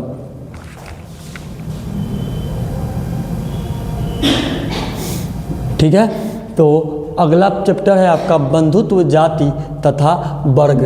ये 3 नंबर आपका अध्याय नंबर आपका 3 है। 3 का पहला सवाल है कि वासुदेव कृष्ण किस वंश के थे? तो वासुदेव कृष्ण किस वंश के थे? तो वासुदेव कृष्ण किस वंश के थे? आपको पता है वृषण वंश के थे। किस वंश के थे? वृषण वंश के थे। अगला प्रश्न की आप बात करते हैं, हम बात करते हैं कि 5 पांडवों में सबसे बड़ा कौन था? तो 5 पांडवों में सबसे बड़ा था कौन? युधिष्ठिर। कौन थे?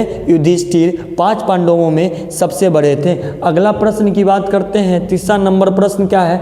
3 नंबर प्रश्न है आपका कि संकर्षण किसका दूसरा नाम था? संकर्षण किसका दूसरा नाम था? तो संकर्षण जो नाम था दूसरा वो बलराम जी का था। किसका था? बलराम जी का दूसरा नाम था क्या? संकर्षण। अगला प्रश्न की बात करते हैं कि अगला प्रश्न है कि सबसे पहले अवतारवाद सिद्धांत का व्यापक निरूपण कहाँ किया गया था? सबसे पहले अवतारवाद का व्यापक निरूपण कहाँ किया गया था? तो भागवत गीता में किया गया था। अवतारवाद का सिद्धांत का सबसे पहला निरूपण जो किया गया था वो भागवत गीता में किया गया था। ये बात हमेशा ध्यान में रहे। अगला प्रश्न महाभारत की रचना किस भाषा में हुई है? तो महाभारत की जो रचना हुई है ना भैया वो संस्कृत भाषा में हुई है। इस प्रश्न को डाउनलोड कर लीजिए अपने दिमाग में। इस प्रश्न को इस बार पूछे जाने की संभावना थोड़ा ज़्यादा बनती है। अगला प्रश्न है पुराणों की संख्या कितनी है? और ये प्रश्न तो ज़्यादातर डाउनलोड करके अपने दिमागों में बैठा लेंगे कि पुराणों की संख्या कितनी है। तो पुराणों की जो संख्या है वो 18 है। कितनी है पुराणों की संख्या? वो 18 है। अगला प्रश्न की बात करते हैं कि अगला प्रश्न क्या है? अगला प्रश्न है कि श्रीमद् भागवत गीता का महत्व पर किसने विचार व्यक्त किए हैं? श्रीमद् भागवत गीता का महत्व पर किसने विचार व्यक्त किए हैं? तो किसने व्यक्त किए हैं? वो किए हैं आपको महात्मा गांधी जी ने भी किए हैं, विवेकानंद जी भी ने किए हैं, बाल गंगाधर तिलक ने भी किए हैं, जिन्हें किए हैं। और यानी कि इनमें से सभी ने श्रीमद् भागवत गीता के महत्व पर विचार व्यक्त किए हैं। अगला प्रश्न की बात करते हैं। अगला प्रश्न है मनुस्मृति के रचयिता कौन है? ये सबसे छोटा सा सवाल लेकिन बड़ा इंपॉर्टेंट सा सवाल है कि मनुस्मृति के रचयिता कौन है? तो मनु है। मनुस्मृति मतलब मनु। इसको अब अपने दिमाग में बैठा लेंगे, एकदम से डाउनलोड करके रख लेंगे, पूछे जाने की संभावना ज़्यादा बनती है। अगला प्रश्न है मनुस्मृति में कितने प्रकार के विवाहों का उल्लेख किया गया है? तो मनुस्मृति में आपको 8 प्रकार के विवाहों का क्या किया गया है? उल्लेख किया गया है। इस प्रश्न को भी आप अपने दिमाग में डाउनलोड करके बैठा लेंगे और थोड़ा सा बेहतर सा पढ़ने का प्रयास करेंगे। ठीक है, अगला प्रश्न की बात करते हैं। महाभारत किसने लिखी थी? छोटा सा सवाल, बड़ा सा अच्छा सा सवाल और सबसे ज़्यादा पूछे जाने वाले सवाल। किसने की थी? वेद व्यास ने की थी। इनको भी डाउनलोड कर लीजिए अपने दिमाग में, क्योंकि कभी कभी छोटा सा सवाल बड़ा सा जख्म दे जाता है, इसीलिए इसको थोड़ा सा बेहतर ध्यान में रखेंगे। अगला प्रश्न है आपका, महाभारत और पुराणों में मथुरा के शासक वंश को कहा गया है। महाभारत और पुराणों में मथुरा के शासक के वंशों को क्या कहा गया है? तो मथुरा के शासक के वंशों को यदु कहा गया है। क्या कहा गया है? यदु कहा गया है। ध्यान रहे। अगला प्रश्न की बात करते हैं। अगला प्रश्न है, प्राचीन भारत के महाकाव्य का नाम क्या है? तो प्राचीन भारत का जो महाकाव्य है उनका नाम है, आपको पता ही है, क्या नाम है? महाभारत। क्या नाम है ये? महाभारत आपके प्राचीन भारत के महाकाव्य का नाम है। अगला प्रश्न, रामायण की रचना किसने की थी? तो रामायण के बड़ा छोटा सा सवाल, बड़ा अच्छा सा सवाल कि रामायण की रचना किसने की थी? तो रामायण की रचना जो किए थे वो वाल्मीकि ने किए थे। वाल्मीकि जी ने मनुस्मृति की रचना मनु ने किए थे। ठीक है। उसके बाद ये किए थे किनकी? महाभारत की, महाभारत किए थे ना ये। अगला प्रश्न आपका, दुर्योधन की माँ कौन थी? आपका प्रश्न आता है क्वेश्चन, बड़ा एग्जाम में पूछा जाता है ये प्रश्न भी कि दुर्योधन की माँ कौन थी? तो याद रहे दुर्योधन की माँ जो थी वो गांधारी थी। क्या कौन थी? गांधारी दुर्योधन की माँ थी। अगला प्रश्न की बात करते हैं, दुर्योधन की ओर से कौरव पांडव युद्ध में कौन शामिल थे? दुर्योधन की ओर से कौरव पांडव की युद्ध में कौन शामिल थे? तो कौन शामिल थे? भीष्म शामिल थे। कौन शामिल थे? भीष्म। दुर्योधन की ओर से कौरव पांडव का जो युद्ध हुआ था वो भीष्म शामिल थे। भीम की पत्नी थी। भीम की पत्नी का नाम क्या था? तो भीम की पत्नी का नाम था हिडिंबा। ये प्रश्न को आप अपने दिमाग में डाउनलोड कीजिएगा, क्योंकि ये प्रश्न कई बार पूछा गया है और इस बार भी पूछे जाने की संभावना ज़्यादा बनती है। ठीक है। अगला प्रश्न की बात करते हैं कि अगला प्रश्न है, गांडवी क्या था? गांडवी क्या था? तो गांडवी क्या था? वो था अर्जुन का धनुष। क्या था? अर्जुन जी का धनुष का नाम था गांडवी। अगला बात करते हैं कि युद्ध भूमि में अर्जुन के सामने की सेना में कौन था? युद्ध भूमि में अर्जुन के सामने की सेना में कौन था? तो अर्जुन के सामने की सेना में जो थे वो कौन थे भैया? वो कौन थे? अर्जुन के सामने की सेना में कौन थे? तो इनमें से सभी लोग अर्जुन के सामने की सेना में थे। याद रहे। अगला प्रश्न क्या आते हैं, हम लोग 150 नंबर स्लाइड पर पहुंच गए हैं। गीता में उपदेश दिया गया है, कर्मों का भविष्य की चिंता मत करो, कर्मफल हमारे हाथ में नहीं है, यानी कि तीनों का, यानी कि इनमें से सभी का। अगला प्रश्न है, क्या है आपका कि गोत्र किसका सूचक था? गोत्र किसका सूचक था? तो गोत्र जो सूचक है प्रत्येक उपजाति के सामान्य पूर्वज का। किसका? प्रत्येक उपजाति के सामान्य पूर्वज का गोत्र क्या है? सूचक है। अगला प्रश्न है, अर्जुन किसके शिष्य थे? अर्जुन किसके शिष्य थे?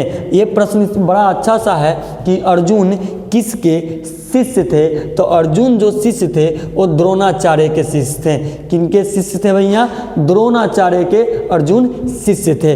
अगला प्रश्न की बात करते हैं कि निम्न में से किस संत ने गीता पर टीका मराठी में लिखा है? निम्न में से किस संत ने गीता पर टीका मराठी में लिखा है? तो किन्होंने लिखा है? मानेश्वर ने लिखा है। मानेश्वर जी ने लिखा है। इस प्रश्न को ध्यान रखिएगा, अपने दिमाग में डाउनलोड करके बैठा लीजिएगा, क्योंकि इसको पूछे जाने की संभावना आपका ज़्यादा बनती है। हम आपके लिए वही प्रश्न लेके आए हैं जो आपके एग्जामों में पूछा जाएगा और पूछे जाने की संभावना ज़्यादा बनती है। इसीलिए हर एक प्रश्न को बेहतर ढंग से देखने का प्रयास करेंगे और बेहतर ढंग से समझने का प्रयास करेंगे। चलिए अगला प्रश्न क्या है, क्षत्रिय शब्द का साहित्यिक अर्थ क्या है? तो क्षत्रिय शब्द का साहित्यिक अर्थ क्या है? ये प्रश्न संख्या कितना है? प्रश्न संख्या 23 है। तो सही क्षत्रिय शब्द का साहित्यिक जो अर्थ है वो अर्थ है रक्षक। क्या है? रक्षक है। याद रहे कि क्षत्रिय शब्द का जो अर्थ है वो साहित्यिक अर्थ है रक्षक। अगला प्रश्न है, अम्बा अम्बालिका किसकी पत्नी थी? तो अम्बा अम्बालिका जो पत्नी थी वो विचित्र वीर्य की पत्नी थी। किनकी पत्नी थी? विचित्र वीर्य की अम्बा अम्बालिका पत्नी थी। अगला प्रश्न की बात करते हैं कि घटोत्कच घटोत्कच किसका पुत्र था? घटोत्कच किसका पुत्र था? अगला प्रश्न है तो घटोत्कच ये पुत्र थे वो भीम के पुत्र थे। किनके पुत्र थे भैया? भीम के पुत्र थे घटोत्कच। अगला प्रश्न की बात करते हैं कि अगला प्रश्न है गंगा पुत्र किसे कहा जाता है? गंगा पुत्र किसे कहा जाता है? तो गंगा पुत्र जो कहा जाता है ना भैया वो भीष्म जी को कहा जाता है। ये प्रश्न को आप अपने दिमाग में एकदम से डाउनलोड करके बैठा कर एकदम से रख लेंगे, एकदम पूर्ण रूप से एकदम से बात को समझ जाएंगे, क्योंकि इस प्रश्न की पूछने की संभावना ज़्यादा बनती है। ठीक है, अगला प्रश्न की बात करते हैं। अगला प्रश्न है कर्ण की माँ कौन थी? कर्ण की माँ कौन थी? प्रश्न नंबर 27। कर्ण की माँ जो थी वो कुंती थी। कौन थी? कुंती कर्ण की माँ थी। अगला प्रश्न की बात करते हैं कि अगला प्रश्न है कर्मण्य सेवाधिकार माँ फलेषु कदाचन श्रीमद् भागवत गीता के किस अध्याय में वर्णित है? ये जो श्लोक है कि श्रीमद् भागवत के किस गीता के किस अध्याय में वर्णित है? तो ये द्वितीय अध्याय में वर्णित है। अगला प्रश्न की बात करते हैं। प्रश्न नंबर 29। मानव जीवन के संपूर्ण जीवन को कितने आश्रमों में बांटा गया है? मानव जीवन के संपूर्ण जीवनों को कितने आश्रमों में बांटा गया है? तो 4 आश्रमों में बांटा गया है। कितने आश्रमों में बांटा गया है भैया? 4 आश्रमों में बांटा गया है। ठीक है, अगला प्रश्न द्रौपदी किसकी पत्नी थी? तो द्रौपदी किसकी पत्नी थी? तो द्रौपदी इनमें से सभी के पत्नी थी। अर्जुन की भी पत्नी थी, भीम की भी पत्नी थी, नकुल के भी पत्नी थी। तो द्रौपदी इनमें से सभी की क्या थी? पत्नी थी। अगला बात करेंगे क्वेश्चन नंबर 31 नंबर कि अभिमन्यु किसका पुत्र था? अभिमन्यु किसका पुत्र था? तो अभिमन्यु जो पुत्र थे वो अर्जुन के पुत्र थे। किनके पुत्र थे? अर्जुन के अभिमन्यु पुत्र थे। अगला प्रश्न महाभारत का युद्ध कितने दिनों तक चला था? तो महाभारत का जो युद्ध चला था वो चला था आपका 18 दिनों तक युद्ध चला था। इस प्रश्न को आप अपने दिमाग में डाउनलोड करके रखेंगे, क्योंकि इसकी पूछने की संभावना ज़्यादा बनती है। और ये छोटा सा सवाल सोच के इसको स्किप करने का, छोड़ने का प्रयास ना करेंगे, कभी कभी छोटा बहुत बड़ा मुद्दा बन जाता है। इसलिए अगला प्रश्न कुरुक्षेत्र का युद्ध किसने जीता? कुरुक्षेत्र का जो युद्ध था वो किसने जीता? तो वो किसने जीता था कुरुक्षेत्र का युद्ध? हम लोग 33 नंबर सवालों में है कि कुरुक्षेत्र का युद्ध किसने जीता था? तो पांडवों ने जीता था। किसने जीता था? पांडवों ने कुरुक्षेत्र का ये युद्ध जीता था। अब हम लोग आते हैं आज के क्लास का सबसे लास्ट चैप्टर में, आपका पहला पार्ट का, पहला बुक का सबसे लास्ट चैप्टर विचारक, विश्वास और इमारतें पे। यहाँ से प्रश्न अच्छा खासा बनता है और बेहतर बनता है। स्लाइडों की संख्या हम लोग 165 पर पहुँच चुके हैं। इसके बाद आपको इस क्लास को ख़त्म करेंगे, लेकिन उससे पहले जितने भी प्रश्न आपको बताए गए हैं, जितने भी प्रश्न आपको समझाए गए हैं, बेहतर से पढ़ने का और बेहतर से समझने का प्रयास करेंगे कि अगला चलिए अब चौथा नंबर आपका अध्याय कितना है ये भैया? 4। ये कितना है? चौथा नंबर आपका ये अध्याय है। अगला प्रश्न की बात करेंगे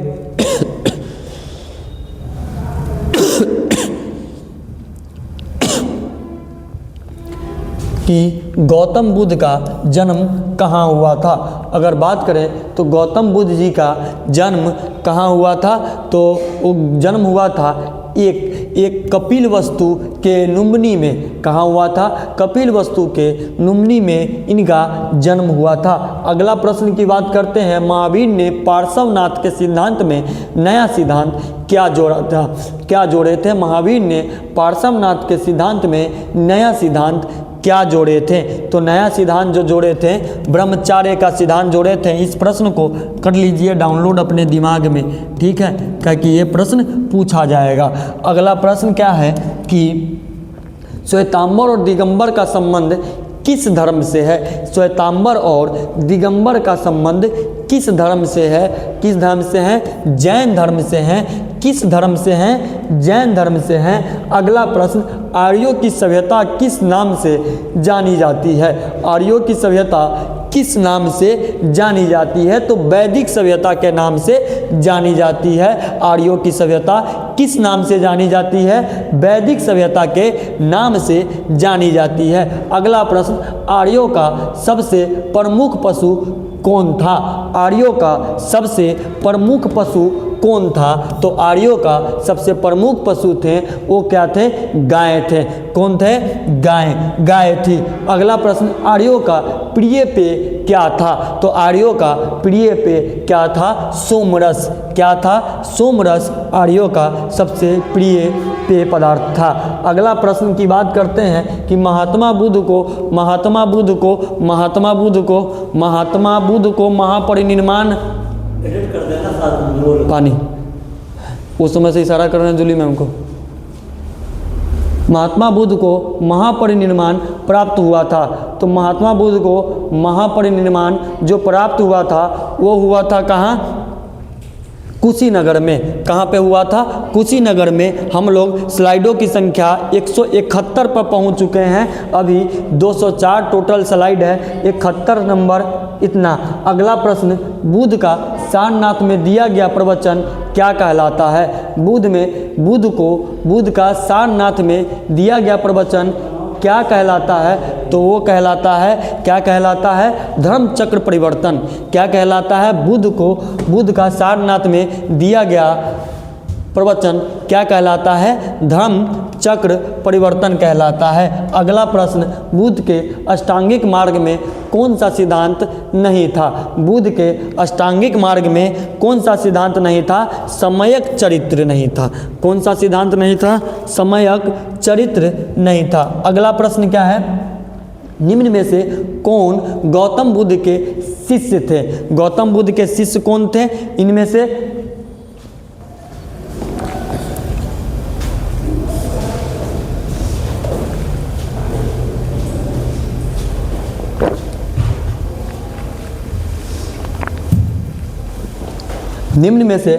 कौन गौतम बुद्ध के शिष्य थे? आनंद एवं उपाली ये भी गौतम बुद्ध के शिष्य थे। कश्यप ये भी गौतम बुद्ध के शिष्य थे। सारिपुत्र एवं गुर्दलायन ये भी गौतम बुद्ध के शिष्य थे। यानी कि उपयुक्त सभी गौतम बुद्ध के शिष्य थे। इस प्रश्न को आप अपने दिमाग में डाउनलोड कर लीजिएगा, इसकी पूछे जाने की संभावनाएं ज़्यादा बनती है। अगला प्रश्न है आपका कि किसके शासनकाल में बौद्ध धर्म का विभाजन हीनयान और महायान संप्रदायों में हुआ है? किनके शासन काल में बौद्ध धर्म का विभाजन हीनयान और महायान संप्रदाय में हुआ है? तो किनके शासन काल में हुआ है? कनिष्क के शासन काल में दोनों का हीनयान और महायान का संप्रदाय हुआ है। अगला प्रश्न, गौतम बुद्ध के गृह त्याग की घटना को बौद्ध ग्रंथों में क्या कहा गया है? गौतम बुद्ध को गृह त्याग की घटना को बौद्ध ग्रंथों में कहा गया है कि महाविनिष्क्रमण। क्या कहा गया है? महाविनिष्क्रमण कहा गया है। अगला प्रश्न है 13 नंबर प्रश्न आपका कि गौतम बुद्ध ने बौद्ध संघ को स्थापना कहाँ की थी? गौतम बुद्ध ने बौद्ध संघ की स्थापना कहाँ की थी? तो कहाँ की थी? वो किए थे सारनाथ में। कहाँ पे किए थे? वो किए थे सारनाथ में। अगला प्रश्न क्या है? बौद्ध धर्म के भारत में पतन का कारण नहीं क्या नहीं है? बौद्ध धर्म के भारत में पतन का कारण क्या नहीं है? तो वो नहीं है बौद्ध विहारों की संपत्ति। किसकी संपत्ति? बौद्ध विहारों की संपत्ति। अगला प्रश्न है गौतम बुद्ध किस कुल से संबंधित थे?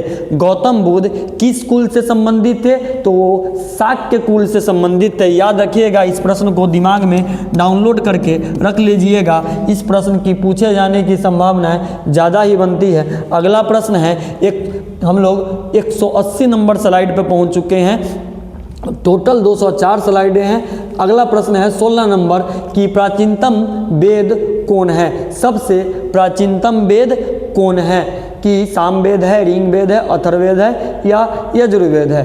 कौन वेद है जो सबसे प्राचीनतम वेद है? तो ऋग्वेद सबसे प्राचीनतम वेद है। ध्यान रहे अगला प्रश्न क्या है कि 17 नंबर प्रश्न है, ऋग्वैदिक कालीन लोग किसकी पूजा करते थे?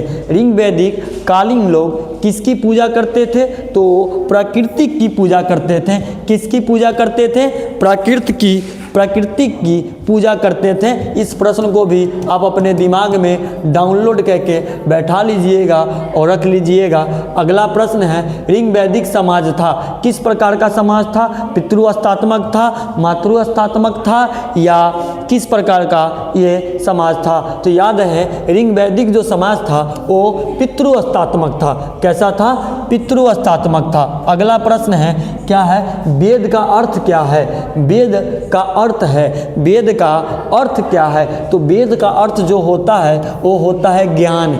क्या होता है? ज्ञान होता है वेद का अर्थ। अगला प्रश्न है, ऋग्वेद के पुरुष सूक्तों में सर्वप्रथम किस वर्ण का उल्लेख किया गया है? ऋग्वेद के पुरुष सूक्तों में किस वर्ण का उल्लेख किया गया है? तो वो उल्लेख किया गया है शूद्र का। किसका उल्लेख किया गया है? इसको सी कर लीजिए, इसको डी कर लीजिए, कभी कभी मिस्टेक हो जाता है ऑप्शनों में। तो किसका किया गया है? शूद्र का किया गया है। अगला प्रश्न की बात करते हैं कि ऋग्वैदिक में मंडलों की संख्या कितनी थी? तो ऋग्वैदिक में मंडलों की संख्या आपको 10 थी। ये प्रश्न भी आप अपने दिमाग में डाउनलोड कर लीजिए। ये बहुत ही बेहतर सवाल है कि ऋग्वेद में मंडलों की संख्या कितनी थी? तो वो 10 थी। जैनियों के प्रथम तीर्थकार थे, यानी कि जैन धर्म के प्रथम तीर्थकार कौन थे? तो जैन धर्म के जो प्रथम तीर्थकार थे वो थे ऋषभदेव। कौन थे भैया? ऋषभदेव जैन धर्म के प्रथम तीर्थकार थे। अगला प्रश्न क्या है?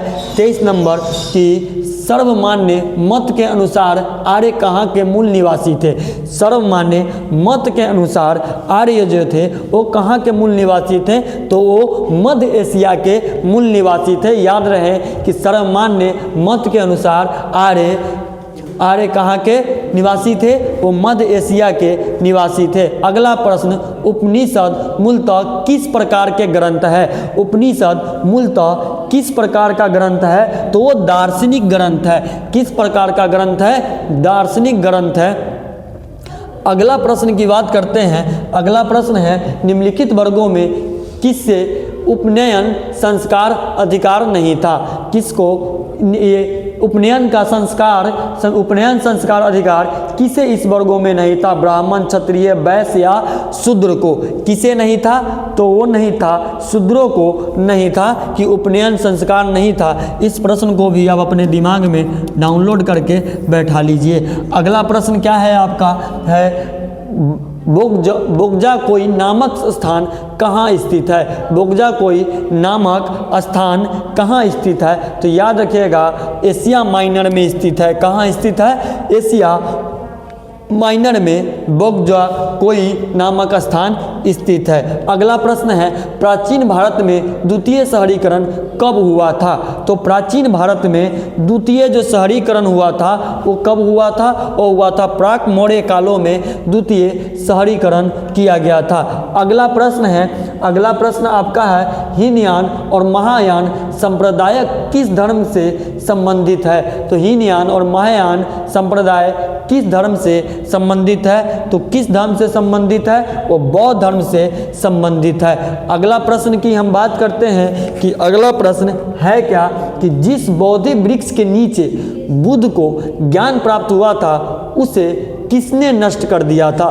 कि जो बौद्धि वृक्ष था जहाँ पर बुद्ध भगवान को ज्ञान की प्राप्ति हुई थी उसे किसने नष्ट किया था?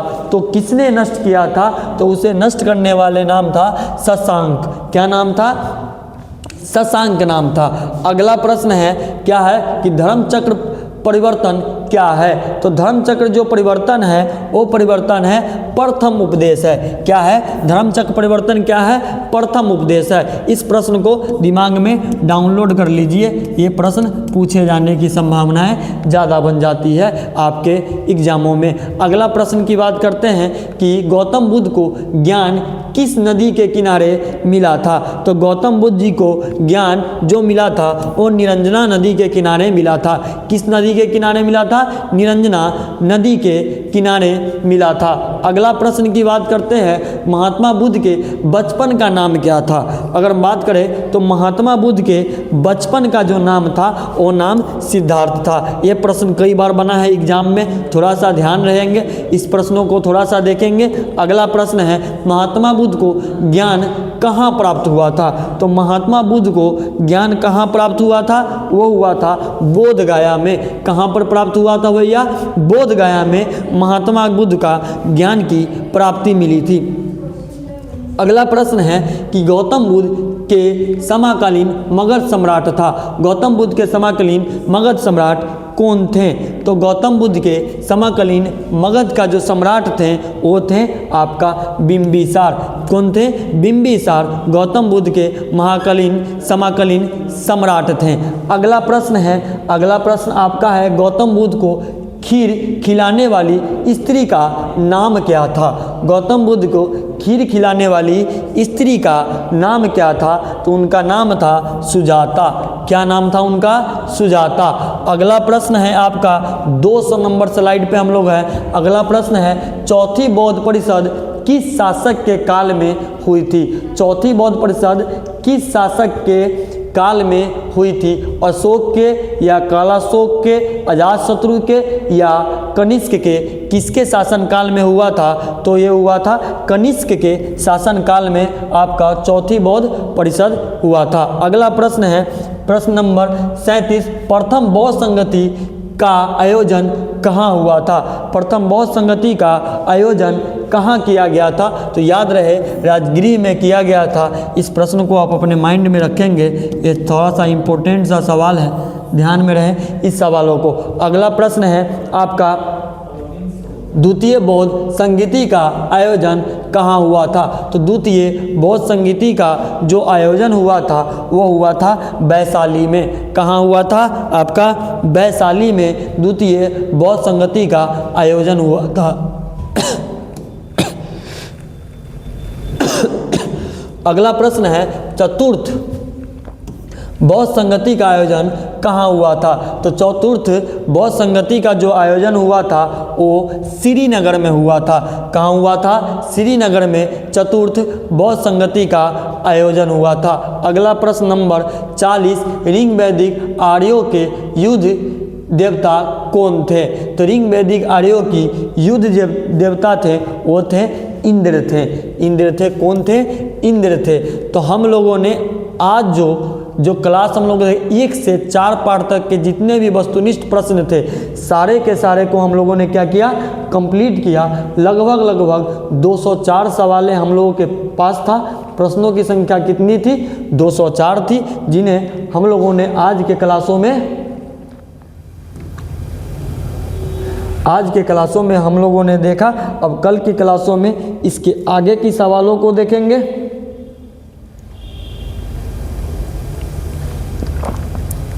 ठीक है, तो आज की क्लासों को हम लोग यहीं पर ख़त्म करते हैं। सबसे पहले बात की एग्ज़ाम कल से शुरू है आप 12th वालों का, तो बेहतर से बेहतर अपना पढ़ाई करने का प्रयास कीजिए और रिज़ल्ट अच्छा आता है तो बेहतर नाम होती है, समाज में नाम होता है, गांव में नाम होता है, ज़िले में नाम होता है। इसलिए मन से पढ़िए, बेहतर ढंग से पढ़िए। कल इसके आगे के क्लास को लेके आएंगे।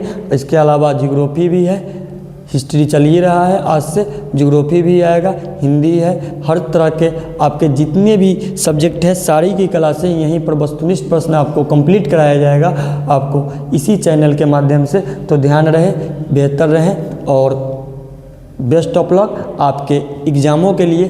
कल जो भी बच्चे एग्ज़ाम देने जा रहे हैं उनके लिए बेस्ट ऑफ लक।